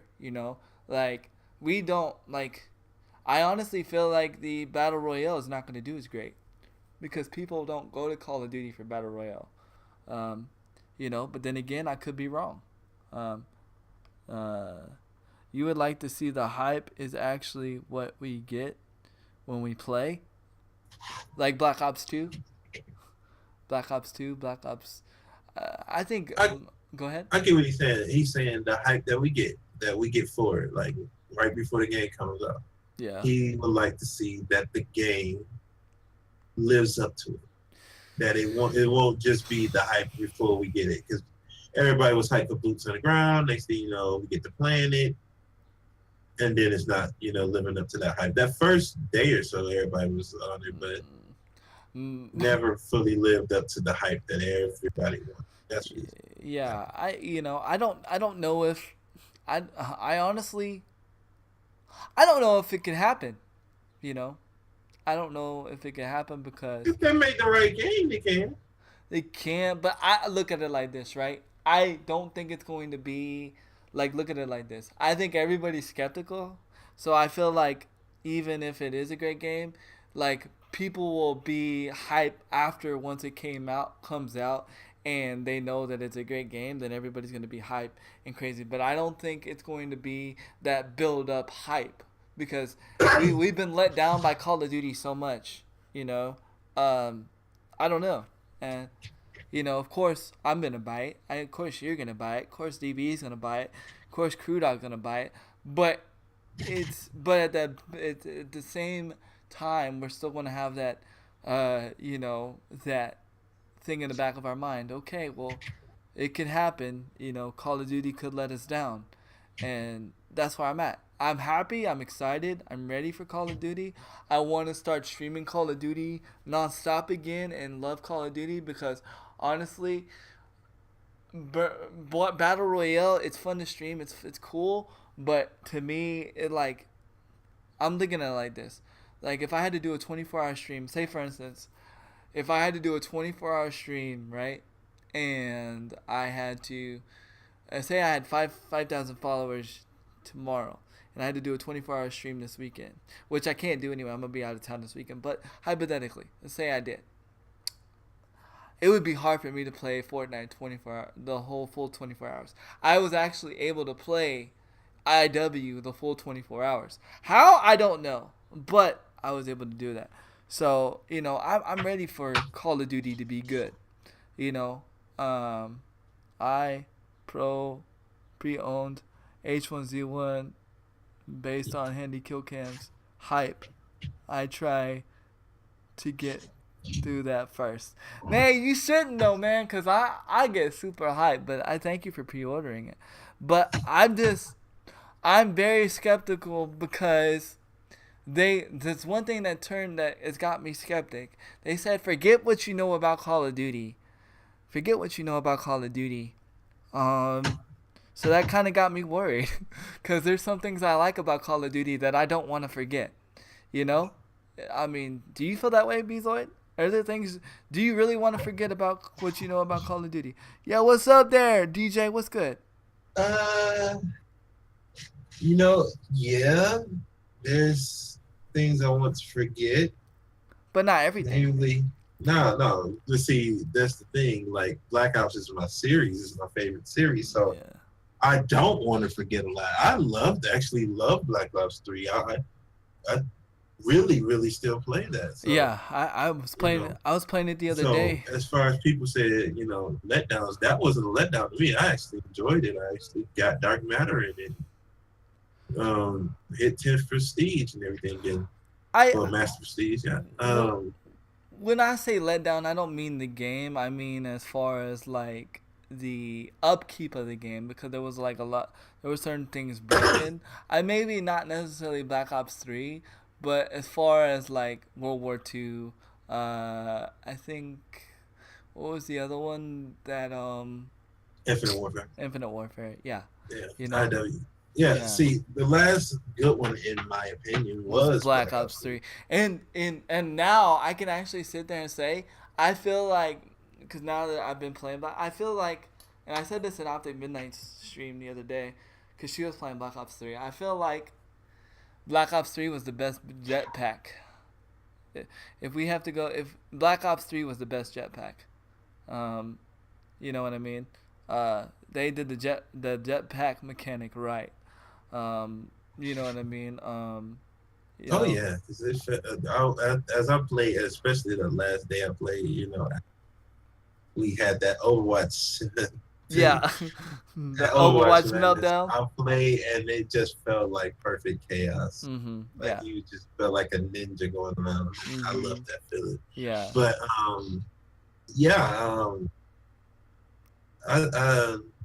I'm just waiting to see what they bring out. Right. I'm ready to see something. Yeah, I can't. Yeah, like it's hard for me to. It's hard for me to say. It's hard for me to even speculate because. They could go left field. My thing is like I want to know when the beta is coming out or when I can pre-order it. You know what I mean? Because this is what I'm thinking, right? I'm thinking I'm gonna be able to pre-order it tomorrow. That's what I'm thinking.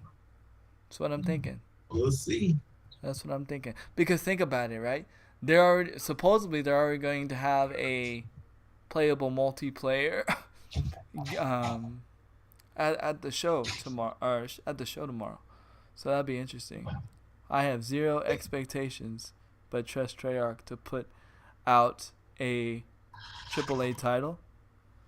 The hype of an upgraded servers made us. But see, that's where I was let down. You know what I mean? Because they said, "Oh, the servers are gonna be great," and you know, what was it? What was it called? Independent servers or whatever. And guess what? That didn't happen. You know, I don't know why. I don't know why they have so much trouble with their servers. Because I mean, you look at like Fortnite. You know, Fortnite runs. I mean, pretty decent. Not as bad as Call of Duty. You have Halo runs decent on their servers.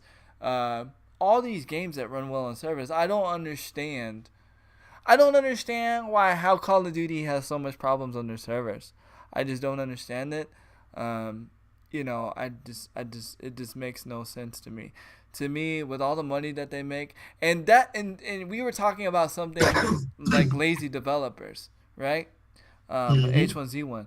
And that's where I feel with Call of Duty. I feel like Call of Duty developers, as far as upkeeping the game and fixing the game, as far as when servers go, dealing with the lobbies, dealing with all that mess, the whole, you know, bad updates when they come out. I feel like that's where I'm at with Call of Duty. With that, it's like, I know like they expect a good game, but I know the way they execute is always not the greatest. Now, Treyarch has done better, but I mean, they're not perfect. Treyarch has not been perfect, but they've been better out of the two companies, especially out of this one. This was probably the worst launch. World War II was the worst launch in Call of Duty history. You had the dang on what you call that? The base thing. What the base? The what do you call that? Maybe we have to get on the game. The headquarters. Yeah, the headquarters like broke the game. Nobody asked for. Yeah, it was pointless. It was pointless, and you know, and that's what I'm afraid of. Are we gonna get stuff that we didn't even ask for? Like, for instance, I don't know about you, but I didn't ask for it. But like me and Bezoid, we weren't. We were talking about this a while back, and this was like we weren't excited about the battle royale mode in Call of Duty. Once we saw the gameplay of it, we were like, okay, it's interesting, but the battle royale mode is not. I'm not excited for that for Call of Duty. Would you agree? You know, I agree. Yeah, definitely. I'm not looking forward to that. I'm looking forward of an experience on multiplayer, on playing, and something to grind towards, something to keep me engaged in the actual core of Call of Duty. And I just don't know. I just don't know if Call of Duty can get back to that. You know. They can. They just gotta hit it out the park. Yeah, we'll have to see. We'll have to see what happens. Like OG dropped the mic earlier. If No Man's Sky could turn it around, and Destiny is, you know, they started to turn it around, so it can be done. It's just do what you need to do. Speaking of the update, let's change gears, because I mean, we really can talk about Call of Duty and all that. And you were talking about the update with No Man's Sky. Do you have any knowledge about the No Man's Sky update? Well, I'll make it brief, but because not everything is 100% confirmed, but from what I can tell, one, they are adding more multiplayer and actual potential multiplayer. We don't know the specifics of what the multiplayer is, but that's one of the big things. And then also, instead of just being a little orb, you might actually have a body that you can see. So you'll actually be a person. You'll be able to see each other, which is part of the whole what's happening with multiplayer. You'll actually be able to physically see each other instead of just seeing an orb. Now, we don't know if the full extent of what the multiplayer is. They haven't really said nothing because they're trying their best not to overhype it. They learned their lesson from the last time. But yeah, I mean, they're making some huge updates. Of course, with the Xbox release. And part of where people got all these ideas, if you look at the cover art for the Xbox, it actually shows 4 actual people. Not any of the races that you can see in the game, but 4 actual people in suits, which means that that's what our bodies may potentially look like for those who will be playing the game. So being able you were going to have bodies, you assume that there should be some sort of multiplayer involved as well. We just don't know the depths of said multiplayer because there's a lot that can be done. Yeah. Here's Could be a space battles, could be races, could be anything. I hope it's not. I hope it's not a battle royale mode. Please, no. Not battle royale. Please. No. I said space battles, not battle royale. No, I'm just saying. I'm just saying. Like, don't. Yeah. Like, there's games that don't need to come out with battle royale mode. Like, GTA just decided to announce that they're coming out with a new style of battle royale mode for their game, for GTA 5. Which I'm puzzled because I thought they already had a survival mode, but now they're coming out with a different one. But back to No Man's Sky, then we can, slowly, gradually start closing the show down. The thing that turned me off, or like threw me weird, a curveball about No Man's Sky coming out for Xbox One, that I thought it was weird that it's going to be full price for the Xbox One. When it's released on the Xbox One, it's going to be $60. Thoughts on that? Well, I mean, I guess if they're going to, if the multiplayer expansion is going to be as huge as everyone would like for it to be, it might be worth it. I mean, it just kind of depends on how big the update's going to be. I mean, it really depends. We really won't know if it's worth it until the update happens. I mean, because the way I look at it, it's like PlayStation. I mean, of course, I don't care because I'm PlayStation also, and I already had the game. But it's like PlayStation 1 because you could get it for, how much is it on PlayStation? Like $30? No, well, I don't know about nowadays, but when I first bought it, I mean, it was full price too. It was like 50. No, actually, no, it was like it was 30, 40. It was 30, 40 bucks.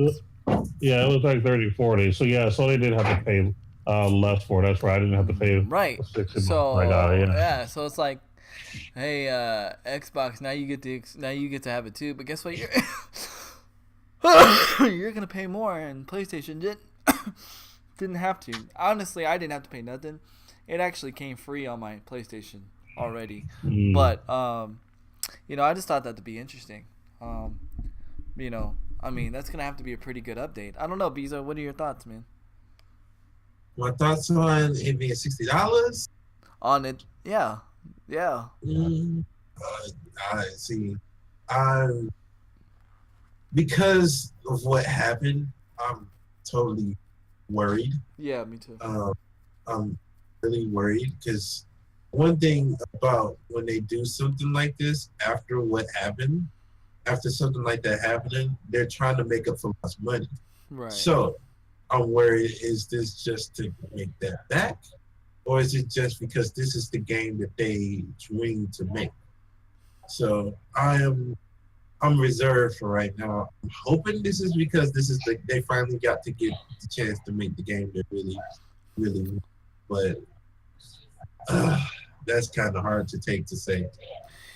$60 again. Yeah, I'm curious as to whose decision this was. Was this Microsoft wanting to charge $60, or was this the actual gaming company? I mean, whose idea was it to charge $60 to begin with? That's what I want to know. Because I mean, honestly, it's kind of not fair. I want to know that. They didn't pay higher, right? You know what I mean? They only have to pay $40, right?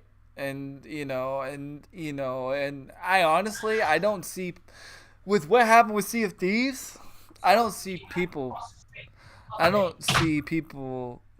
paying $60 for a game that already failed. Well, in the eyes of the gaming community, maybe not to certain people, because I know Janet loves the game. Certain people love the game. There's diehard fans out there that actually love the game. But for the gaming community as a whole, they consider No Man's Sky to be a dead game and a fail. I just don't see the gaming community on the Xbox side saying, you know what, even though it failed on the PlayStation, let me go ahead and throw $60 at the screen and yeah, I don't foresee a lot of people buying it on Microsoft. I think what's going to happen is you might have some people who already have it on Sony potentially give it a try if they know other people who play it and they're hyping it up. Right. But that's probably the most you're going to get, because I honestly don't see the point.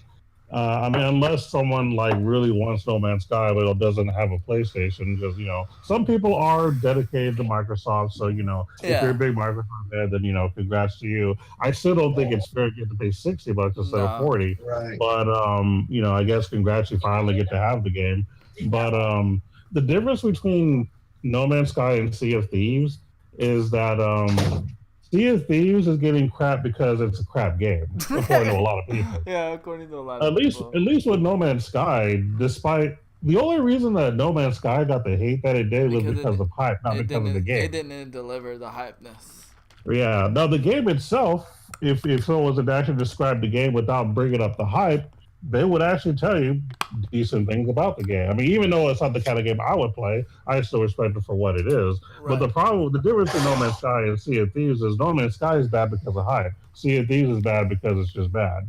That's the difference.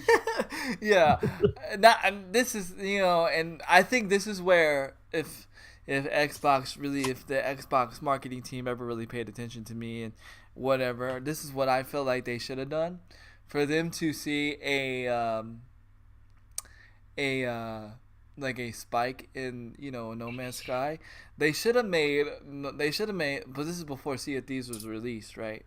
Because of course now nobody's gonna pay it now. But this should have been the game plan. They should have put No Man's Sky on their $10 Game Pass thing or whatever, and then they should have made Sea of Thieves the $60 thing. That way, hey, we already know that No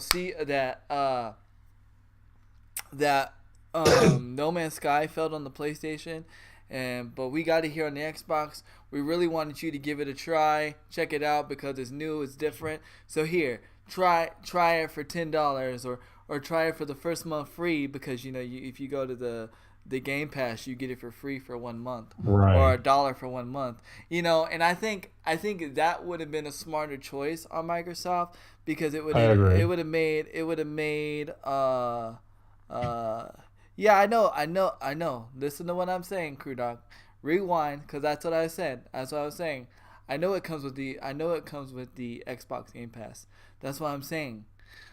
But I feel like it would have gave No Man's Sky, people on No Man's Sky and Xbox a reason to play No Man's Sky, and they would have seen the difference, and they would have seen everything, and it would have been cool. I know that it Sea of Thieves comes free on the Game Pass, and that's why I feel like they made a mistake, because before Sea of Thieves came out, before it sucked, I think they would have, because that was like everybody was hype on that game, money marketing wise, they should have made that $60. And do you really want to know why everybody was hyping that game? Why? Because everybody wanted to be pirates? No, because they went and got streamers. They went and got the streamers to market them.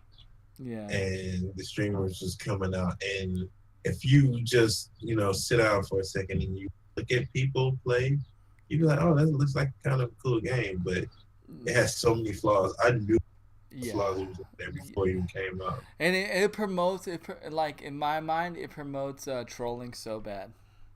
But Yeah. it does. It really does. It can be a very negative game. But I mean, the main thing that turned me off to the game is like it's one of those games you cannot play by yourself. Like you cannot. You gotta have people play it with you, or you're just out there. But I don't know. I've never played it. I never had an interest to play it though. I've never been interested in Sea of Thieves, but from what a lot of the critics are saying is that even when you play with friends, there's nothing to do, and that's the problem. There are certain things that you can do when you first play the game because you're still learning the game, but once you understand the game, you're pretty much done. Like, what's the end game? You know what I mean? Where is the cool events? Like, they're not releasing enough content to keep people interested, and that's the problem. You know what I mean? Like, they're not doing anything with it. And somebody said, "Oh, I just do all this stuff just to get a cool outfit, for my friends and for me." And it's like, they're like, "Okay, I don't know." And then it's so funny though. That's the thing, because like at least with No Man's Sky, it actually had a story and an ending and lots of things you can do in between. At least it has an end game to some degree. I'm not gonna go in because it's kind of weird, but at least it has a goal, I guess is the best way to put it. even if you can't play with people, and eventually we'll be able to play with people, there is a goal. The Sea of Thieves, there's not much of a goal, it seems, unless someone can show me where, there's a lot more to it. But from what I've seen and what all the critics are saying and showing on the footage, I'm not seeing it. And the funny thing is, I don't know if you guys know, I can't remember the name, but there's a pirate game that's coming out that was made by the Assassin's Creed. It's a spin-off of like the Black Flag of of Assassin's Creed, where you get to be a pirate.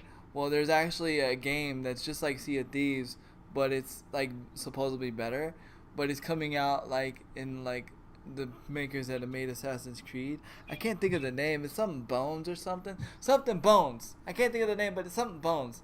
And it's so funny that like Sea of Thieves have like overshadowed this game and like nobody's even talking about this game. But I feel like, I don't know, I just feel like it's gonna be the same way possibly. Crude DB said this. I feel like Sea of Thieves was intended to be a Connect game, but Connect was way dead before Sea of Thieves. They stopped making Connect way before Sea of Thieves was probably even created. I don't know. I could see it as that. I mean, I can see where your thought process is. Sea of Thieves was never a fully fleshed out, developed concept. They found a quick niche. They found that some that might get a quick sale, and they went to go for it instead of developing a whole entire game. Mm-hmm. They didn't even look at if you just look at a PvP fight, it is just ridiculous. Oh, I know. I've seen it. It's so stupid. It's DUMB. Yeah. The thing that really shined, that got people's attention, was the fact of you being just a normal pirate doing pirate stuff. Right. And that's what they try to appeal to the masses. Like, look, you get to be a pirate.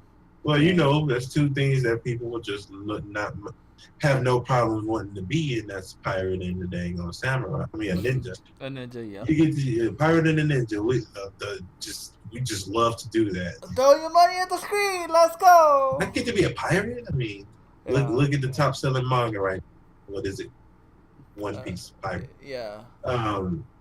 So that's they played on that, and they should have made a full game and really fleshed out the details on the PvP aspect. Because of course you're a pirate, you're gonna do pirate stuff, and that means kill, and right, beat other pirates. You so why not? You want to be a fearful pirate, like so why not fully develop that? That the PvP fighting was just so bad. It was so horrible to watch, and then the things you could do to like if a person by themselves and you can have a crew of dudes just murking that person, then you can spawn trap and just keep killing them. It was just so much just done wrong. Yeah. And honestly, if you really want to be a pirate and play a good game, there's this game I started playing recently called Final Fantasy 14. Because yeah. I'm just saying. Hey.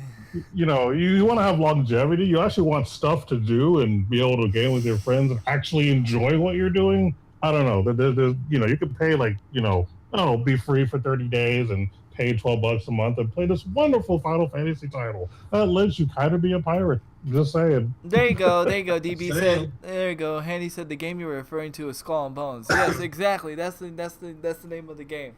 It's coming out, or is it already out? It may be already out. It may just already suck too. Maybe pirate. I think it's coming out. Maybe pirate games just suck, except for Final Fantasy. But yeah, Final Fantasy 14 has a great freaking pirate part and scene and stuff, and you can even mug in that game. Yeah, it's freaking dope. About to go throw my money at the screen so I can play it again. Cause I was so close to getting ninja, man. So close. Cause like B-Zoy said, you either want to be a ninja or a pirate. And guess what? In Final Fantasy 14, you could be both. And a samurai. And you can switch like a Mighty Morphin Power Ranger, like on a click of a hat.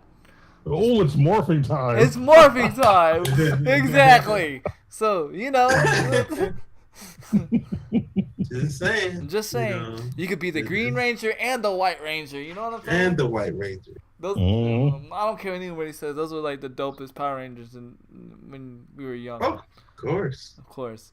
And Kimberly was always hot. Don't care what you say. But, hey, you know what? I did find out, and we'll end the podcast on this note. Strange fact. The Yellow Ranger died at a young age. The one that, the one that played the Yellow Ranger, she died at a young age. It was pretty sad. Yeah, that's true. That's pretty sad. And of course, CM Punk apparently had a rival with one of the Rangers. Yeah, was it the Red Ranger? I think it was a Red Ranger. It was the Red Ranger. Jason? Yeah. Yeah. Yeah. They had some legit beef or something like that, like outside of Hollywood or whatever. I actually heard he was like a kind of a a-hole outside of being a Ranger. Really? I wouldn't be surprised. I wouldn't be surprised. What's up there, one arm assassin? What's good, man? And here's another. You remember Mark? Remember the dude Mark we went to high school with? The one with the colored hair, the drummer. Green Day. Yeah, Green Day. I call him Green Day. Green Day. He actually met David Yost, which was the Blue Ranger, which is pretty freaking cool. Yeah, pretty cool. He's met a lot of people. I know. Yeah, he's actually toured with Green Day. That's why we call him Green Day. That's why we call him Green Day. Yeah. He actually, at the age of what was it He was a teenager. It was high school. Yeah, he was 18, 17. He actually got to be the backup drummer for Green Day, which was pretty freaking awesome. Lucky. Yeah, it's pretty dope. But the only he's cool, but ever since then, it's always went to his head, and that's all he talks about. I don't care for the guy. I'm not gonna lie. Yeah. I don't like to hate on people, but he's not the greatest positive person in the world. Let's put it that way. But I mean, it is what it is. That's all I talk back. I'm trying to be nice. I really am. Yeah, I know. That's very hard. That's very hard for you to just hold back. But without further ado, I don't know if anybody else got any more. We kind of went over a little bit. Yeah. I don't know if you guys have anything more to say. I think we can save everything for next week's episode, so we're good. Definitely. Good. Well, you know what to do, OG. I sure do. So, ladies and gentlemen, once again, we do thank you for watching the OG podcast. The Pod Squad once again delivering the entertainment, the news, the facts, the breaking news too, by the way, because that's right. It happens here and only here. Not to mention the fact that, there's still things going on throughout the week, this big event going on that Handy Kill Cam is going to be a part of. Bezoid might be around, and a few others. So, watch out for them tomorrow. Able Gamers is going to be hype. And don't forget this entire week, RPG Limit Break doing the thing for Nami. That's right. So, donate to them. Throw your money at the screen and show the world that you care about what's going on. And not to mention, Summer Games Done Quiz coming up in June. Don't forget about them. Man. June 24th to July the 1st. That's right. I have not forgotten. I just wanted to give RPG a little bit of a spotlight before I went into them. But yes, that's happening. Of course, Handy will still be streaming outside of that, and so will Bezoid. Your boy, OG Krugsta on the YouTubes, doing the card games, doing the Hype for 7 Nights, doing the demos. It's going down, ladies and gentlemen. Be there. And then next week at 10 a.m. Central, there's another episode. Did you know that? That's right. It's happening. So be here next Wednesday, 10 a.m. Central, for more entertaining news. And we'll see you then. You guys keep gaming and take care, y'all. Keep gaming, y'all. Keep gaming.